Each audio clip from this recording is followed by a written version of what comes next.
Good evening, friend. I'm glad you found your way back here tonight. Settle the pillow however it suits you. Your hands can go loose now, wherever they have come to rest. Your eyes may close whenever they are ready. They do not need permission from the story. There is nowhere else you have to be for the next few hours. Tonight we are in England, about the year 1450, inside a house built entirely for strangers. 4 ranges around a courtyard. 1 arch, wide enough for a loaded pack horse and a cart. A gallery of chambers upstairs, and a dozen or 50 strangers who will sleep in them before morning. In this century the statute was plain. In great towns being walled, the gates shall be closed from the sun setting until the sun rising. This was the one door that stayed open. I have wondered for a long time who stayed awake to keep it that way. If quiet history like this is good to fall asleep to, a like and a subscribe help these long nights find the people who want them. There is no need to do any of that now. Do it whenever you feel like it. I would love to know where you are listening from tonight and what time it is where you are. Someone in a cold bedroom with 1 lamp still on. Someone on a long dark drive with the heater going. So dim whatever light is left in your room. Let everything go still around you, and come with me now, back nearly 600 years, to England in the 1450s.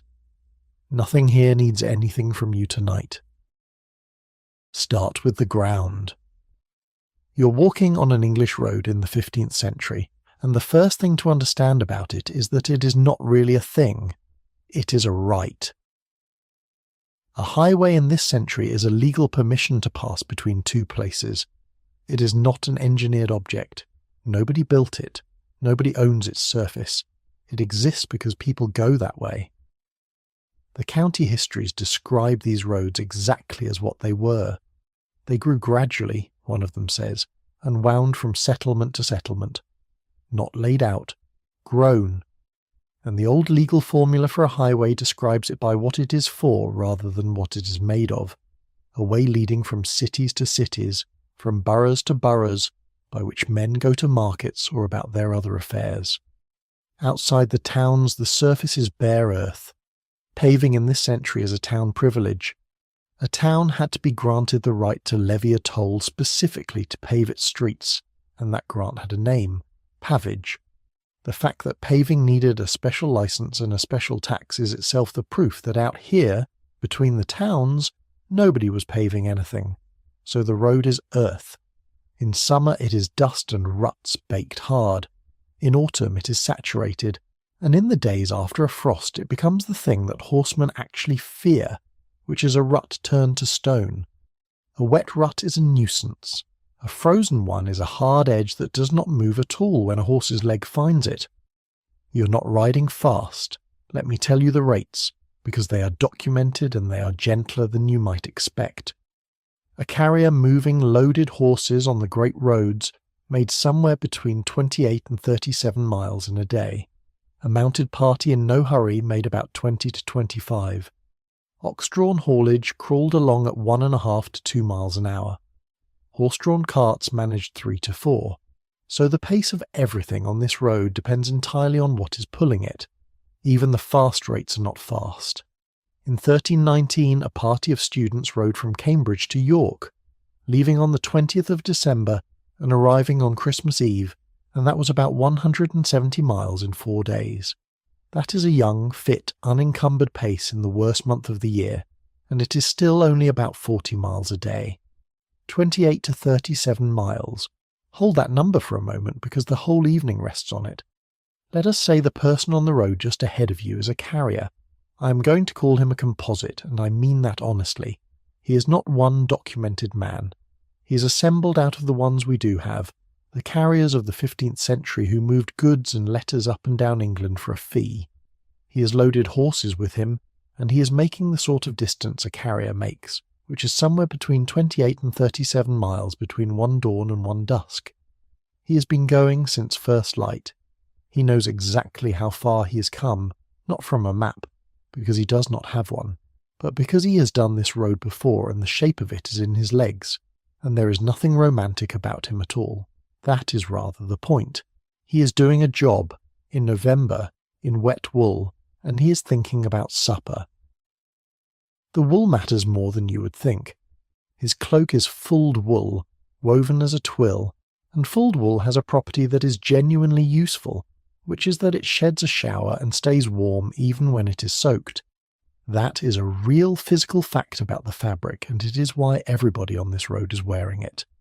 What it does not do is keep you dry through 9 hours of rain. It just keeps you warm while you are wet. By the middle of the afternoon, a cloak like that has taken on something like 10 pounds of water, and you're no longer wearing it so much as carrying it. His head is under a hood. Not a hat. A hood. A proper one, with a long tail hanging down the back that had a name, a liripipe. We know what they looked like because a few have survived in the ground in Greenland and in Norway, and they turn out to be more carefully made than you would guess. If you want a mantle instead, it depends entirely on who you are. Cut as a half circle if you have money. Coarse heavy wool, and a great deal of it if you do not. Either way it is wool, and either way it is twill, and either way by 3 in the afternoon it is holding water. And here is a thing about the 28 to 37 miles that I want to put in your hands now, because it explains the whole shape of tonight. You will sometimes hear that medieval inns were deliberately spaced a day's journey apart, as though somebody had laid them out along the roads on a plan. Nobody did. There is no record of any authority anywhere deciding where an inn should stand. What there is the daily rate, and then the inns sitting along the trunk roads at roughly the intervals the daily rate produces, which is a lovelier fact than the tidy version, I think. Nobody designed it. It grew out of the length of a day. Somebody put a house where tired people were already stopping, because tired people were already stopping there, and then somebody else put one at the next place tired people stopped, and after a couple of 100 years of that, England had a chain of lit doorways spaced at exactly the distance a horse can comfortably do between one dawn and one dusk. The inn settled at the distances the day itself dictated, so the man ahead of you is not navigating to a destination, he is navigating to a rate. 28 miles gets him to one place, 37 gets him to the next, and which of those he aims at depends on something he checks about once every quarter of an hour without ever making a decision about it. Now, everything I have just told you is about distance and surface and cloth, and none of it is what actually governs this day. Somewhere in the middle of the afternoon, the thing that decides where this man sleeps stops being the road and becomes something else entirely. It becomes the light. He knows it before he thinks it. There is a change in the quality of the grey. The wet on the road stops giving anything back. The far edge of the field goes soft, and the calculation in his head changes from how far can I get to where can I stop, and those are not the same question at all. That is where we're going next. Not to the inn, not yet. To the last hour of an English November afternoon, and to the reason that in this century a person did not simply keep walking. Here is the number that runs the whole of this evening. At the start of November, in the south of England, there are about 9 3/4 hours of daylight. By the end of the month there are about 8. That is it.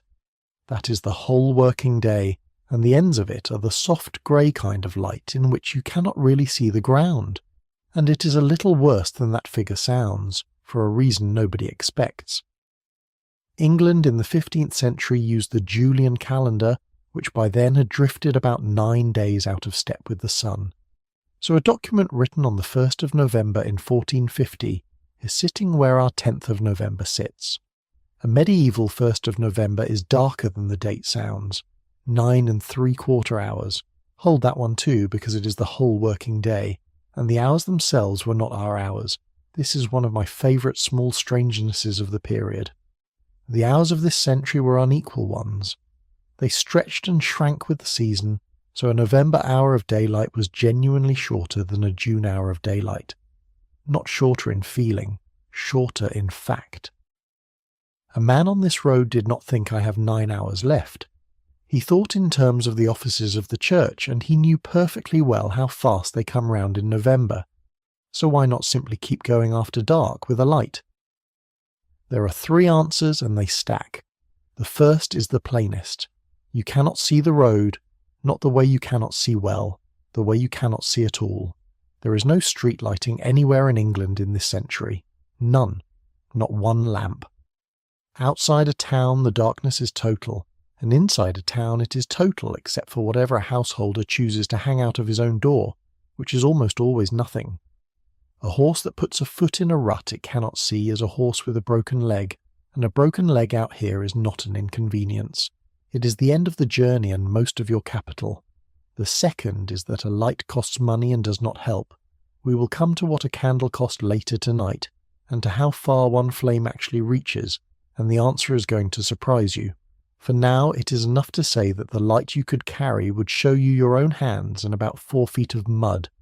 And the third answer is the one I find most interesting, because it is written into law. The Statute of Winchester, 1285, 13 Edward I, was still the operative law of the English knight all the way through the 15th century. It is a policing statute, and it is worth hearing what it actually worries about. It does not worry about the surface of the road. There is not a word in it about mud. What it says is this: highways leading from one market town to another shall be enlarged, wherever there are woods or hedges or dykes, so that there be neither dyke nor underwood nor bush, whereby a man may lurk to do hurt near to the way, within 200 foot of the one side and 200 foot on the other side, 200 feet on either side, 200 feet. That is your number for this chapter, and I would like you to sit with it for a second because of what it admits. The medieval English state did not have a road-building policy. It had a sightline policy. The thing the law was afraid of on an English highway was not the going. It was the standing still of somebody you could not see. The whole anxiety of the medieval road, written into statute, is cover, and at night, of course, every single yard of that road is cover, all 400 feet of it. The same statute is even clearer about what happens at the other end of your journey. In great towns being walled, it says the gates shall be closed from the sun setting until the sun rising, and if any stranger do pass by them, meaning past the watch, he shall be arrested until morning, and if no suspicion be found, he go quit. Read that last part slowly, because it is not as harsh as it sounds, and it is stranger than it sounds. You are not arrested for a crime. You are arrested for being a stranger, outdoors, after sunset. You are held until morning, and in the morning, if nobody can think of anything against you, you are simply let go. That is the situation. Not danger, exactly. I do not want to make this sound frightening, because it was not frightening to the people living inside it, any more than a locked front door is frightening to us. It was simply the shape of the world. After sunset, England closed, and a person outside was a problem that the law had a tidy procedure for. There is one more line in that statute, and it produces a small, quiet irony that I have not been able to stop thinking about. The watch on the gates was not kept all year. The statute sets a season for it. Watches shall be kept, it says, from the day of the Ascension unto the day of St. Michael. 6 men at every gate in a city, 12 in a borough, 6 or 4 in a smaller town according to its size, keeping watch continually all night, from the sun setting unto the sun rising, Ascension to Michaelmas, the 29th of September. In other words, the full watch runs through the light half of the year, and then it thins, so the traveller on this road in November is arriving in the season when the nights are at their longest, and the men on the gates are at their fewest, which sounds ominous and is not, quite. It simply means that in November the job of taking care of strangers falls further away from the town and closer to the one building that never closed at all. And these men were not police. There was no police. The constable simply rostered the able-bodied men of the town and worked them through in turn, so the person standing at the gate in the cold at 2 in the morning is somebody's neighbour, doing his weeks, going home afterwards to a fire somebody else has kept for him. We will come back to him much later tonight, when everybody else in this story is asleep, which is why, an hour before the light goes, everybody on this road begins doing the same thing. They start looking up, not the sky, at the tops of the buildings ahead, where the road stops being a road and becomes a street, and where, projecting out over the way on a long iron arm, there will be a painted board. That is where we are going next, to the one thing on this whole road that was designed to be seen from a saddle. I love this next detail, and I have been looking forward to telling you about it. There is a sign hanging over the street. It is out on a long arm, projecting into the air above the road, high enough that a rider does not duck and low enough that a rider looks straight at it. It is painted. It is probably repainted more often than anything else on the building, and it is doing a very specific job, which is to be legible to a wet stranger at dusk who cannot read. We can be precise about it, because there is a law about how far it stuck out. In September of 1375, the City of London made an ordinance. It says that in future no one should have an ulstake bearing his sign, or leaves, projecting or extending over the King's Highway more than 7 feet in length at the utmost. And if you did, you paid 40 pence to the Chamber of the Guildhall every time. 7 feet. That is the number for this chapter. Now, notice what that ordinance is not doing. It is not requiring anybody to have a sign. It does not say you must. It takes the signs entirely for granted, as a thing that is simply everywhere, and it deals with the one problem they were causing, which is that they had got so long they were a hazard over the road. That is the sort of law you only make about something that is already universal. By 1375, the English street was so thickly hung with projecting signboards that the city had to legislate their reach. The ordinance also tells us what they looked like, almost by accident. A nail stake bearing his sign, it says, or leaves. A bunch of greenery tied to a pole, hanging over an English street in the 14th century alongside a painted board. Now, there is a thing everybody says about inn signs, and I want to tell you about it, gently, because it is not true, and the truth is better. You will read everywhere that in 1393 Richard II passed an act making inn signs compulsory. It is in the popular books, it is on the heritage boards, it is repeated with a great deal of confidence. Nobody has ever produced the statute. It is not in the lists of 14th century acts. The wording that gets recited cannot be traced to any primary text at all. It appears to be one of those things that has been true by repetition for about a century. What we do have is the London Ordinance of 1375, which is real, and which is better, because it does not tell us that people were made to hang out signs. It tells us they already had, so thoroughly and for so long that the signs were getting in the way. And here is the part of this I find genuinely lovely. The picture came first, the name came second. From the late Middle Ages right through to the middle of the 19th century, when most people could not read, it was the sign that gave the house its name, and not the other way round. Nobody sat down and decided to call a house the Bell, and then commissioned a picture of a bell. Somebody hung up a bell, or a painted board with a bell on it, and everybody in the town started saying, "The house with the bell." And after a while that was simply what it was called. So an inn's name is a description of an object. It is what a town called a picture, out loud, for long enough that it stuck. There is a second thing the sign is telling you, and it matters more than the picture, because it tells you what kind of house you have arrived at. In this century there are 3 different things, and they are not interchangeable. An alehouse is an ordinary dwelling where the householder brews and sells ale, and where lodging means at best bedding on a floor or in a barn. A tavern is a winehouse, urban, for people with money. And an inn, which is the thing in front of you, is purpose-built to take in travellers, with real bedchambers and, crucially, with stabling. Historic England, which knows more about these buildings than anyone, puts the distinction very simply. Alehouses existed throughout the medieval period, they say, but none survive. Taverns, which catered to a higher class of urban, wine-drinking patrons, were fewer in number, and none are still operational.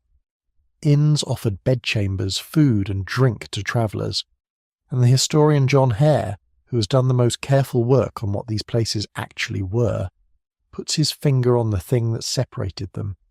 Although individual alehouses may have provided some informal shelter, he writes, it was the organised provision of support for travellers, their horses and their goods that distinguished inns, and that was to prove a characteristic development of the later Middle Ages, their horses and their goods. Not just the man, hold that, because in about 10 minutes you're going to watch it happen in exactly that order. And then there is what the pictures actually were, which turns out to be a kind of quiet politics.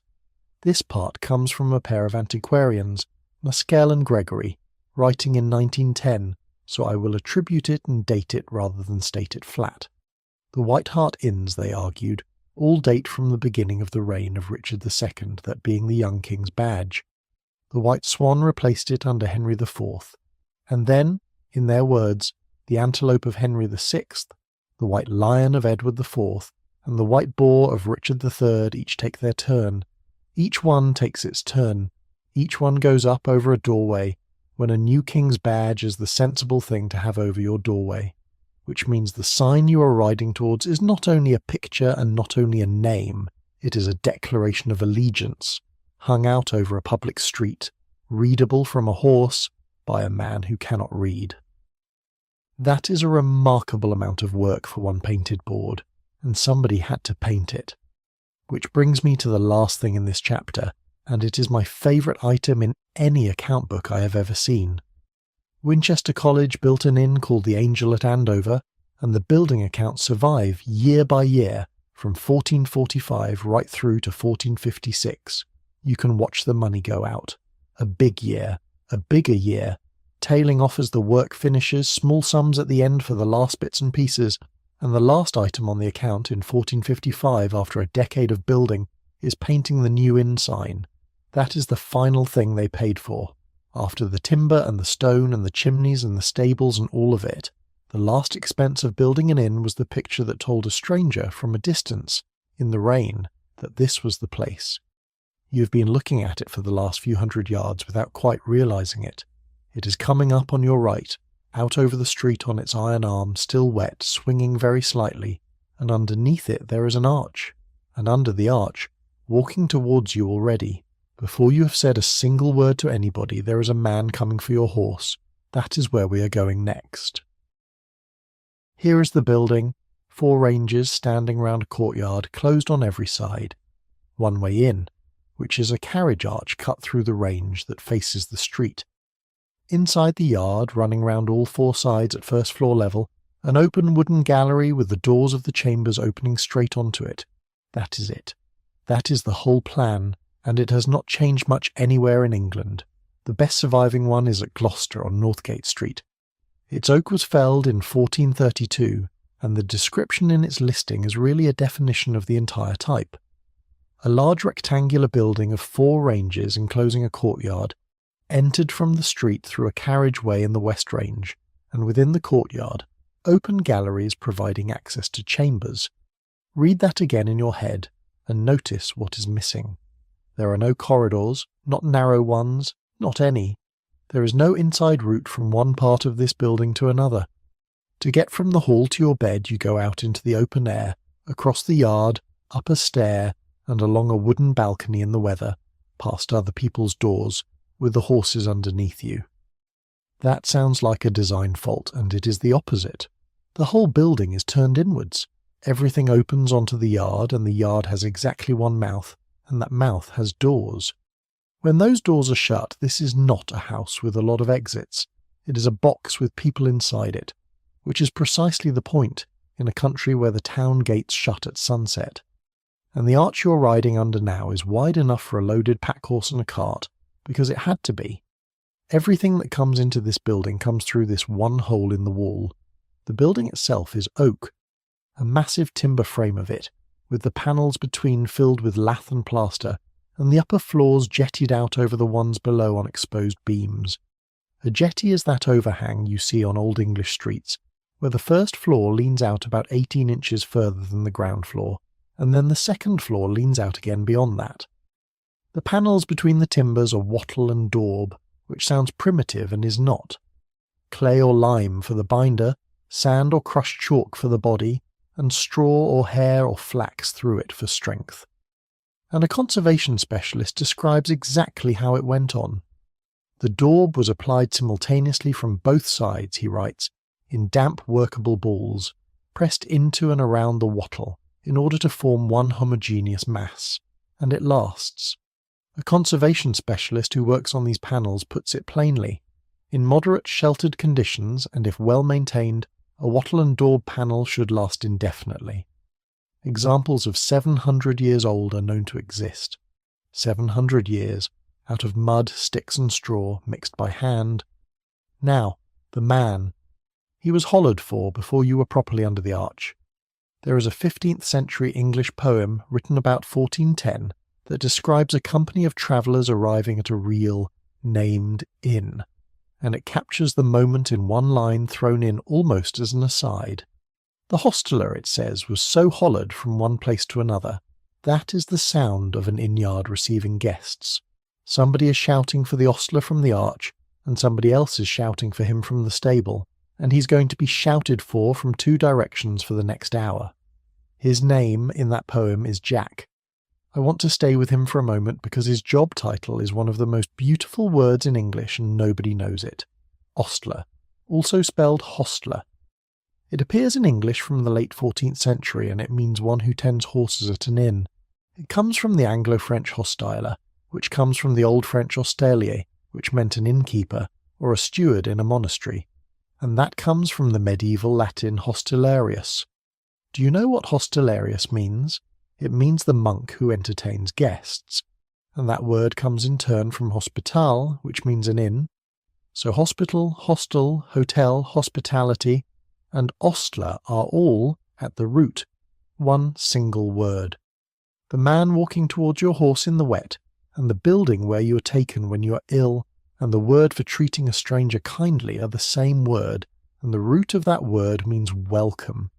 There is a run of entries in the Middle English Dictionary that shows the word doing exactly this, drifting from the monastery out onto the road. Around 1300 it is still religious. The abbot sent him out to one of their cells, one entry says, and he was made hostler there to receive guests. By the 1380s, Chaucer is using it for the ordinary trade. He knew the taverns well in every town, he says of the friar, and every hostler and tapster. And then, sometime before 1438, there is Marjorie Kempe writing about her own life. And in her book there is a line that is simply a fact about a night somewhere. The ostler came up to her chamber in great haste. That is a real 15th century Englishwoman, describing a real inn, and the man in it is doing exactly what the man in front of you is about to do. There is one more entry in that dictionary, and it is my favourite thing in this whole chapter. Around 1450 somebody wrote down a list of collective nouns, the sort of list that gives us a murder of crows and a parliament of owls, and for these men the word they chose was this, a laughter of ostlers. I do not know who decided that. I know only that somebody in the 15th century listening to the noise coming out of an inn-yard thought that was the right word, and I have not been able to improve on it. Now watch what actually happens, because the order of it is the whole character of the place. He does not ask your name. He does not ask how many nights. He does not ask for money. He comes to the horse's head, and he takes the bridle, and he gets his other hand under the strap of whatever is hanging off your saddle bow, and he lifts it down. Only then does anybody look at you. Every source we have from this century does it in the same sequence. The horse first, the goods second, the man third. That is not rudeness. It is the trade being competent. The horse is standing there wet and hot, and it has been working since dawn. And it is also, in strict financial terms, the most valuable thing that has just come through this arch. It cannot wait. You can. You have a cloak and a hood and legs. The horse has neither and does not know it is nearly finished. So you are standing in the yard with nothing in your hands, and somebody else has your reins, and somebody else has your bag, and the rain is coming down into the square of open air above you, and there is a light in a doorway across the cobbles. And that is the first thing an inn does to a person. Before the food, before the fire, before the bed. It takes things off you. Where we are going next is where he has taken your horse, because a great deal more happens in that stable tonight than you would expect, and because the fire that will be covered later is not the only thing in this building that somebody has to keep going all night. The stable is along one side of the yard under the chambers. That is not an accident of layout, it is the standard arrangement. At the great inns the chambers sit directly above the stables, so the people sleeping upstairs are sleeping over the horses, which means that all night through the boards there is a sound underneath the building, a hoof shifting, a snort, the long slow rearrangement of a large animal getting comfortable in the dark. If you have ever slept above a room where somebody else is quietly moving about, you know the feeling exactly, and it is not disturbing. It is the opposite. Now, what he does with your horse. We have it in a sentence, and although the sentence is Elizabethan, written by William Harrison in the 1570s, more than a century after tonight, the 3 verbs in it are the whole job, and they had not changed. The horses, he says, are walked, dressed, and looked unto. Walked. That is the first and the most urgent. A hot horse cannot simply be stopped and stood in a cold stable, so it is walked slowly in the yard or the passage until the heat comes out of it and its breathing settles. That is somebody's time in the rain at the end of the day for an animal that is not theirs, dressed, rubbed down, curried, the mud taken off, the hooves picked out and checked. The hooves matter more than anything, and I will show you why with a receipt in a moment. And looked unto, which is the quiet one. It means checked in the night more than once. Harrison also tells us 2 things about the man doing it that fit together in a slightly sad and very human way. The ostlers were hired servants, appointed at the charges of the goodman of the house, which is to say the innkeeper paid them, not you. And they will deal very diligently, he says, in hope of extraordinary reward. That is a tip. That is the whole economy of the man at your stirrup. He is on wages from the house, and his actual living is in the hope of something from you. Which is exactly why an ostler ran to a stranger's stirrup in the rain, instead of awaiting under the eaves, and it is why, when you come down in the morning, your horse will look better than you feel. Now the feeding, and here we can be very precise, because Sir John Paston wrote it down. The Pastons were a Norfolk family and a great many of their letters survive, which is why we know more about their household arrangements than about most kings. And at one point Sir John had a horse that was ill, convalescing at Norwich, and he wrote home with instructions, and he is specific, in a way that only somebody who really loves a horse is specific. I beseech you, he writes, that he have every week 3 bushels of oats, and every day a pennyworth of bread. 3 bushels of oats a week. That is your number for this chapter, and it is worth turning over. 3 bushels a week is a bit under half a bushel a day.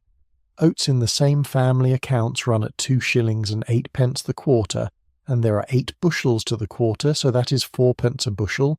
So we are looking at about 2 pennyworth of oats a day going into this one animal, plus a pennyworth of bread, every day. And that is not a treat, and it is not a kindness. Horse bread was a real thing, a genuine, legally regulated, commercially baked loaf, made of bean or pea flour, or wheat bran, or a mixture of pulse and grain, and English law controlled both its size and its price. It was baked by ordinary bakers, on purpose for horses. There is a line about it in a farming book from the early 1600s, a century and a half after tonight, which tells you how permanent the thing was. You shall not find an inn, alehouse, or common harbour, it says, which doth want the same. You will not find an inn in England that does not have it, and here is the 15th century fact that always stops me. When the ambassadors from Aragon came to the court of Henry V in 1415, and their expenses were tallied up, they had spent more on horse bread than on practically anything else. Foreign diplomats at the court of the King of England, and the biggest line on the bill is bread for the horses. Which brings me back to your own bill, quietly, because you are going to see it in a couple of hours and I want you to be ready for it. There is a full itemised inn account that survives. 1 day, 3 men and 4 servants. I should say straight away that it is dated 1331, which is earlier than tonight, and I will keep saying so. It is the account everybody uses because it is the only one of its kind. Bread 4 pence, beer 2 pence, wine a penny farthing, meat 5 pence halfpenny, pottage a farthing, candles a farthing, fuel 2d, beds 2d, horse fodder 10d, 10d for the horses, 2d for the men's beds. The animals cost 5 times what the people cost, and it was not close. So when the ostler goes to your horse before he goes to you, he is not being quaint. He is going to the expensive end of the yard, and I promised you a receipt about the hooves. There is a travel account among the Paston papers, headed with the name of the man who kept it, Wykes. It is a little later than tonight, from the reign of Henry VII, and it lists a whole journey stage by stage. Brentwood, 2d for horse meat. Chelmsford, dinner and 2d more. Braintree a penny. Hedingham, supper 4d, horse meat 4d. Lavenham a penny. Hadley a penny, and then Colchester, where they clearly stopped longer, and the entries change. 9d for horse meat, 3d to the saddler, and 7d paid to the smith. 7d. That is the single largest item on the whole journey after the Colchester fodder, and it is bigger than any meal any human being ate on that road. Because the thing that actually goes wrong on a long ride is not the man, and it is not the weather. It is a shoe. That is what the ostler is looking for when he lifts a foot and turns it to the light, not tidiness. 7d. Now, the sequence, from the mouth of an English traveller of the 1480s. William Caxton, the printer, produced a little book of dialogues, French on one side and English on the other, teaching a traveller the exact phrases he would need on a journey. And when the party arrives at the door, before anything about beds, before anything about supper, this is what they say: "Give hay to the horse, and straw them well, but that they be watered. Hay, fresh straw underneath, water, in that order, said as one breath, by a man who has been on the road all day and knows precisely what he's asking for. Hay, straw, water, said as one breath, before a word about beds. And there is a lovely small thing in that. He does not separate himself from the animal at all. They are one travelling unit, they arrive together, they are provisioned together, and in the morning they will leave together. The horse is fed, the straw is fresh, there is water in the bucket, and there is a wall between it and the weather, and it is standing under the room where you will be lying in about 4 hours. And now, at last, somebody is going to speak to you. That is where we're going next. Across the yard, out of the rain, to the door with the light in it, and to the person standing in it, who is not who you are expecting. The person in the doorway is a woman. That is not a flourish, and it is not unusual, and I would like to spend a little of this chapter on it, because the picture most of us carry of a medieval inn has a large jolly man in the door of it, and the documents keep quietly handing us somebody else. John Hare, going through the records of these houses across 2.5 centuries, found that women made up somewhere between 10 and 20% of inn owners in their own right, typically inheriting the house when a husband died and then simply running it. 10 to 20% in the 15th century of a capitalised property-owning trade. 10 to 20. That is our number here. And when you go to the surviving conversations, to the little phrase books that taught travellers what to say, the person who takes the booking is almost always a woman. She is addressed as dame. She quotes the terms. She settles what there is for supper. She gives the orders to the maid, and as we will hear later tonight, she gives the last instruction of the entire evening. So here is the exchange, in Caxton's English of about 1483. I'm going to give it to you exactly as he printed it, because it is short, and because it is the ordinary politeness of 500 years ago, and it holds up rather well. Dame, God be here. Fellow, ye be welcome. May I have a bed here within? May I here be lodged? Yea, well and cleanly. All were ye 12, all on horseback? Nay, but we 3. Is there to eat here within? Yea, enough. God be thanked. I love that so much. All were ye 12, all on horseback. He asks whether there is a bed, and she does not say yes. She says, yes, cleanly, and there would be if there were 12 of you, and every one of you mounted. That is not hospitality. That is a woman with a full stable making it perfectly clear, in one line, what sort of house this is, and then, is there to eat here within? Yea, enough. God be thanked. An earlier book, a French conversation manual compiled in England and finished around 1415, has the same doorway and a warmer version of it. The traveller shouts up the street, "Landlord, landlord," and the answer comes back, "Sir, here I am." And when he asks whether they can find good lodging here, the reply is this: "Certainly, my lord, you are most welcome right now. Right now. Not we can fit you in, not let me see. You are most welcome right now, at this moment, standing there in the wet." Now. Who owns the building you have just been welcomed into?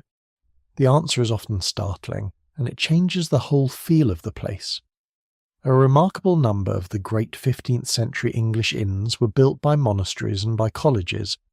The Chequer of the Hope at Canterbury was built by the prior of Christ Church Priory, Thomas Shillenden, between 1392 and 1395.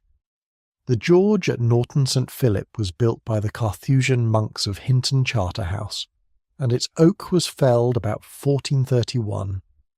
The new inn at Gloucester, the four-range one we started this chapter with, was built for the Benedictine Abbey of St. Peter by a monk called John Twinning from 1432. Local history calls him the town monk. The Angel at Andover was built by Winchester College. The George and Pilgrims at Glastonbury was built by Glastonbury Abbey, and the arms of Edward IV are still carved on the front of it. The George at Winchcombe was built by Winchcombe Abbey, and the abbot's own initials are cut into the spandrels of the doorway. Monks, building hotels. And I want to be honest about why, because the honest answer is warmer than the tidy one. These were investments. Winchester College spent about £400 building the Angel at Andover, and expected around £10 a year back from it. That is a return of roughly 2%, which tells you they were not chasing a profit. They were buying a long, secure income and a permanent foothold in a busy town. The popular story about the new inn is that it was built to lodge pilgrims coming to a royal tomb in the Abbey Church. That story cannot be supported. The county history says so plainly. The tradition, it notes, was not recorded before the 18th century, so the monks were doing property development, and I find that more moving rather than less, because it means the practical problem of where a wet stranger sleeps was significant enough and permanent enough that a college put £400 of capital into solving it for a return of about 2% a year. The last thing to say about ownership is about the man who might be standing behind her. We think of an innkeeper as a publican. In this century he is very often a magistrate. Hare's study picks out one for us. Richard Kingsmill, active between 1455 and 1470. He kept an inn. He was also a royal constable and a town bailiff twice, and a justice of the peace, and a member of Parliament and a tax assessor. He ran flocks of over 200 sheep. He marketed cloth. He imported wine and fruit and fish. Hare's general finding is that innkeepers were wealthy, part of the urban elite, sitting in local government, acting as expediters and as banking agents, and that inns worked as a marketplace, a warehouse, and an occasional bank. So the person taking your cloak is not a servant of the road. She is the co-owner of a substantial business, and her husband, if she has one, may well be the man who would try you if you stole something. And there is one more thing folded into that welcome, which nobody says out loud at the door, and which is the quiet legal spine of the entire evening. Under the Statute of Winchester, the innkeeper is legally answerable for the strangers under his roof. That is the surety duty, and it is the quiet legal spine of the whole trade, which means that the moment this woman says you are welcome, she is taken on you. Not your money. You. If you turn out to be a problem, she is the one the town comes to. So the innkeeper of 15th century England is not a publican, and is not simply a landlord. He and she are in effect an unpaid arm of the night watch, standing surety for every body under their roof between sunset and sunrise. That sounds cold, and it produced something rather warm, because a trade that is legally responsible for strangers becomes a trade that is extremely good at strangers. And the older instinct is sitting underneath it too. The rule of St. Benedict, which built half these houses, says it in one line: all who arrive as guests are to be welcomed like Christ, for he is going to say, I was a stranger, and you welcomed me. Both things are true at the same time. She's obliged to you by statute, and she is glad to see you, and the two feelings live in the same doorway without any trouble at all. And behind her, down the passage, through a doorway, there is a red light lying along the floor. Not up on a wall, along the floor. That is where we are going next, and I have been waiting all evening to tell you about it, because almost everything you think you know about that room is about 100 years too late. I want to take the picture out of your head first, gently, and then give you the real one, because the real one is warmer. The picture in your head is a great stone fireplace in the wall, an ingle nook, a chimney breast, settles either side, a long mantel, an iron crane over the flames. That room is real. It is just about 100 years later than tonight.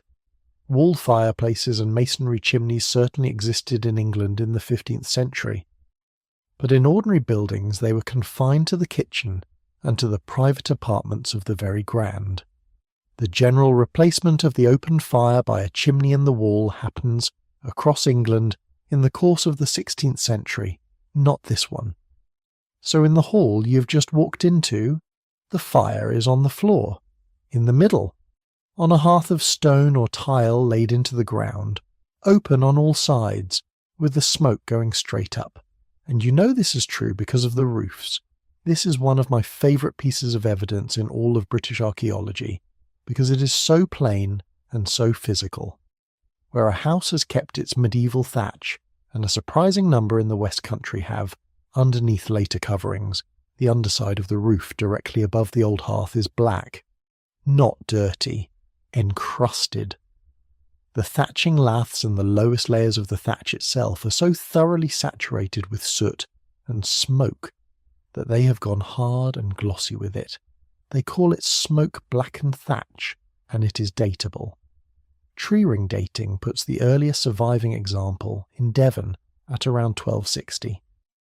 Of the dated Devon houses, at least 30 are 15th century.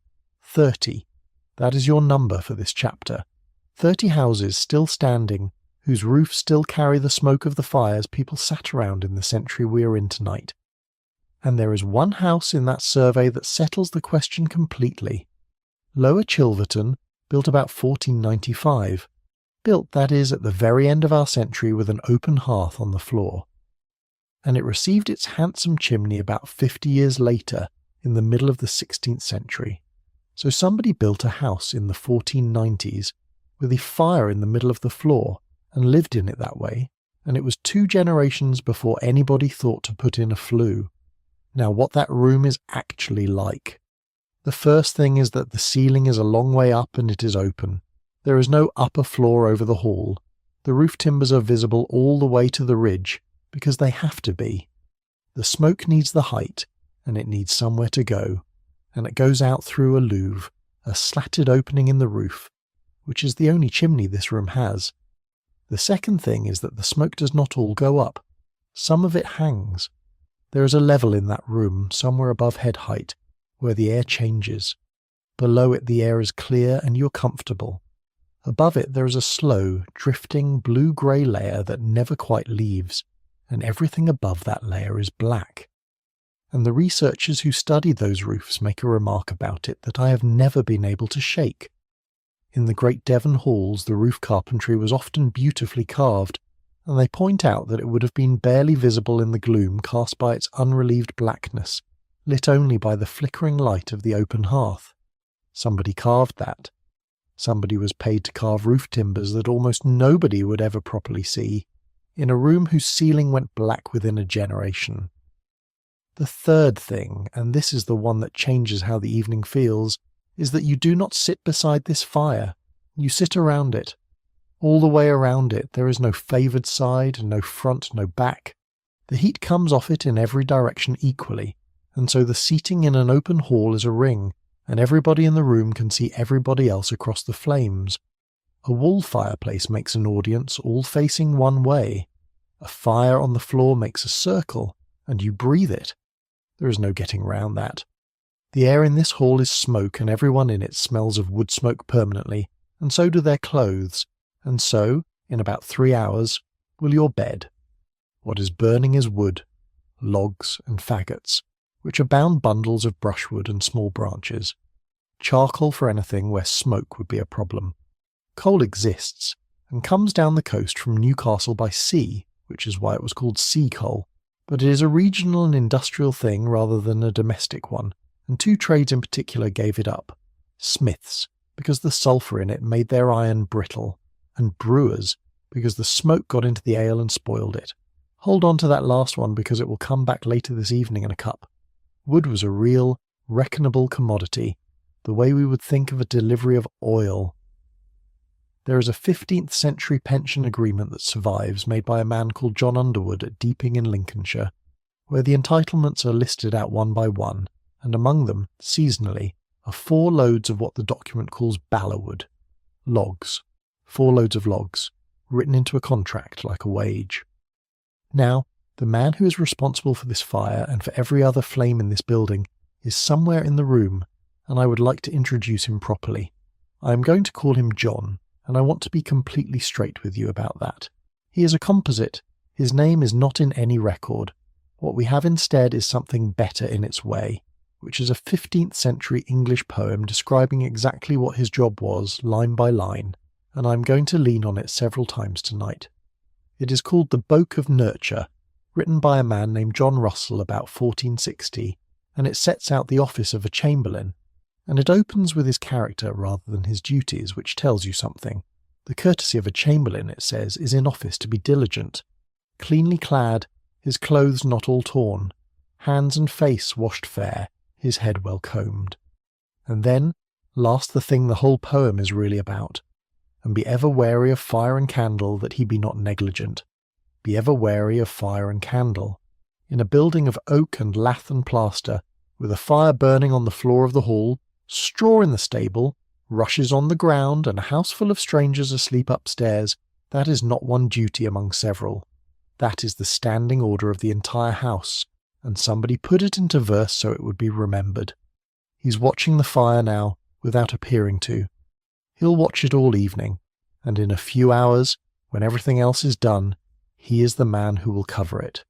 Everything that happens in this room for the rest of the night happens in a ring around that fire, which means the next thing we do is the thing that has been sitting on the edge of it, quietly, since long before you arrived. There is a pot at the edge of the hearth, and it has been there a long time. Not since this morning, longer than that. In an ordinary house it is a thing you feed rather than a thing you make, and in an inn on a busy road it is close to permanent. More goes in as more comes out, water and whatever the day has produced, and it moves in a little from the heat, or out a little from it depending on how hard it is going. What is in it is pottage, and pottage is the ordinary food of England. The base is pulses and grain, peas, beans, oats, barley, whatever the region grows and whatever is cheap this month, boiled long enough to go thick. Into that goes the green. Onions, leeks, cabbage, and the general category, the period simply called worts, which means any leafy pot herb you have. Salt. And then fat, in whatever form is available, which in a house like this means a lump of bacon, or the marrow bones after somebody has eaten the meat, or the drippings from something roasted for a guest who paid for it. It is not a soup and it is not a stew in the way we use those words. It is thicker than one and looser than the other, and it is eaten with bread and a spoon. And here is what it cost, and this is the number I want you to carry through this chapter, because I do not think there is a more eloquent price anywhere in the medieval record. There is a full itemised inn bill that survives. 1 day, 1 house, 3 men and 4 servants between them. And on that 1331 bill, pottage cost 1 farthing. A farthing is a quarter of a penny. It is the cheapest thing on the entire list, and it is not close. Bread on that bill is 4p. Meat is 5p halfpenny. Wine is a penny farthing. Beds are 2p. Fodder for the horses is 10p. Pottage is a farthing, and it is tied exactly for cheapest, with one other line on the same bill. Candles, a farthing. So the supper cost precisely the same as the light to eat it by.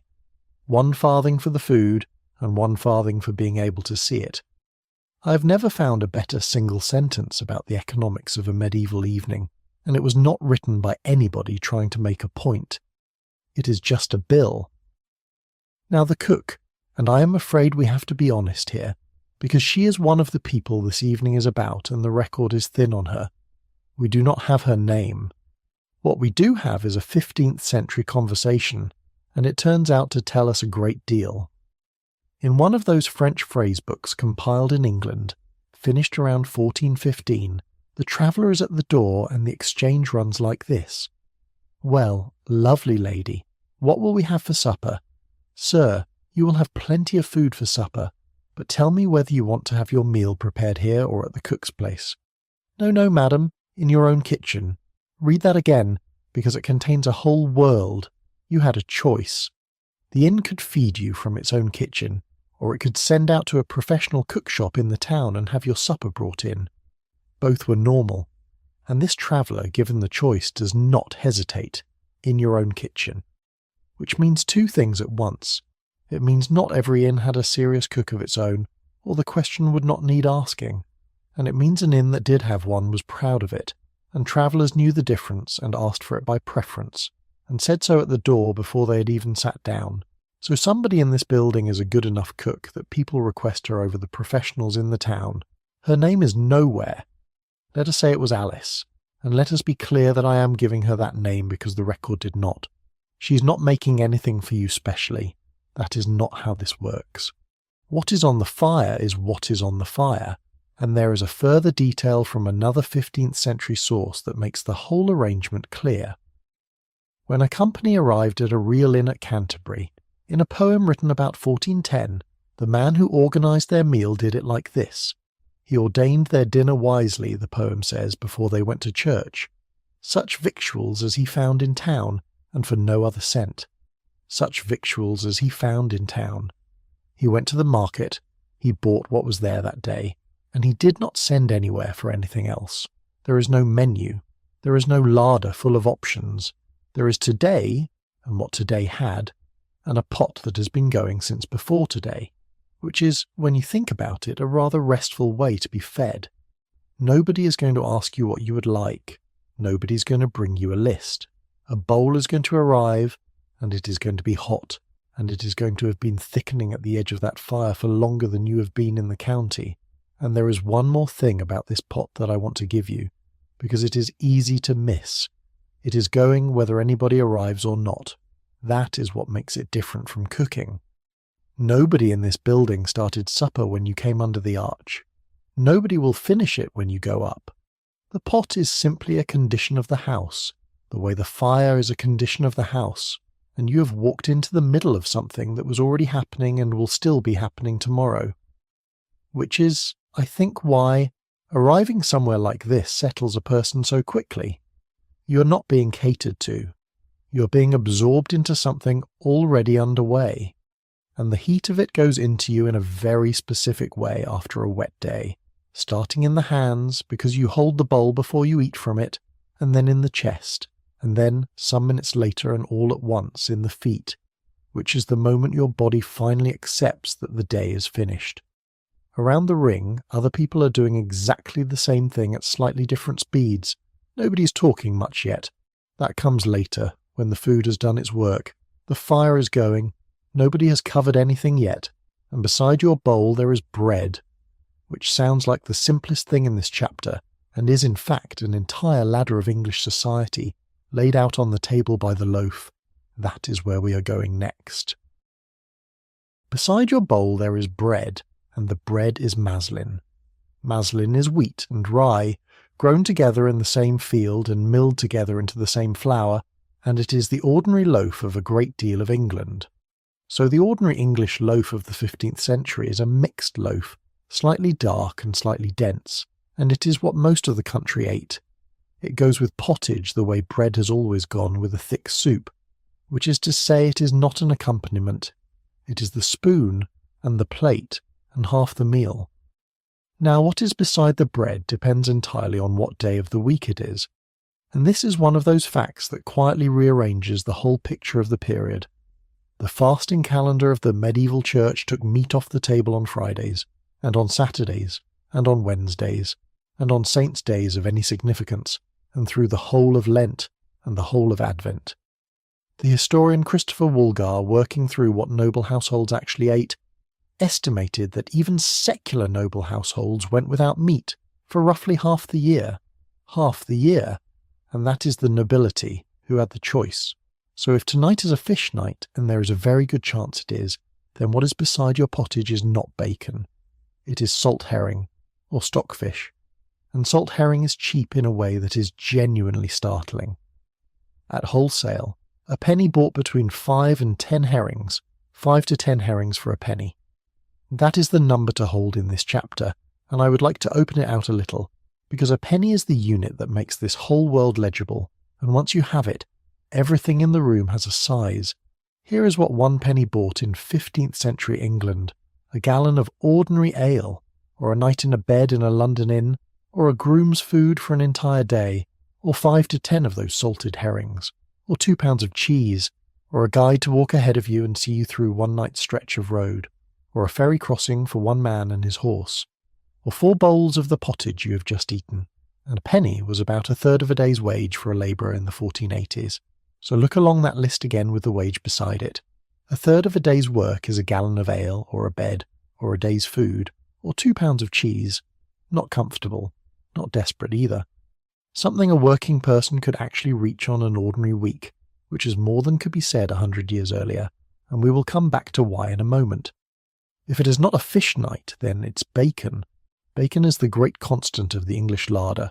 It is the meat that keeps, the meat that flavours everything else, and the meat a house always has some of, hanging up, being cut into, and there is cheese, and there are onions. A penny bought 2 pounds of cheese. Bread and cheese and an onion is still, on the right evening, one of the best things there is. Roast meat is the luxury, and it is priced like one. On that same 1331 bill, meat comes to 5p halfpenny, the second largest line in the whole account after the fodder for the horses. If you want roast meat, you pay for roast meat. It is a decision, not a default.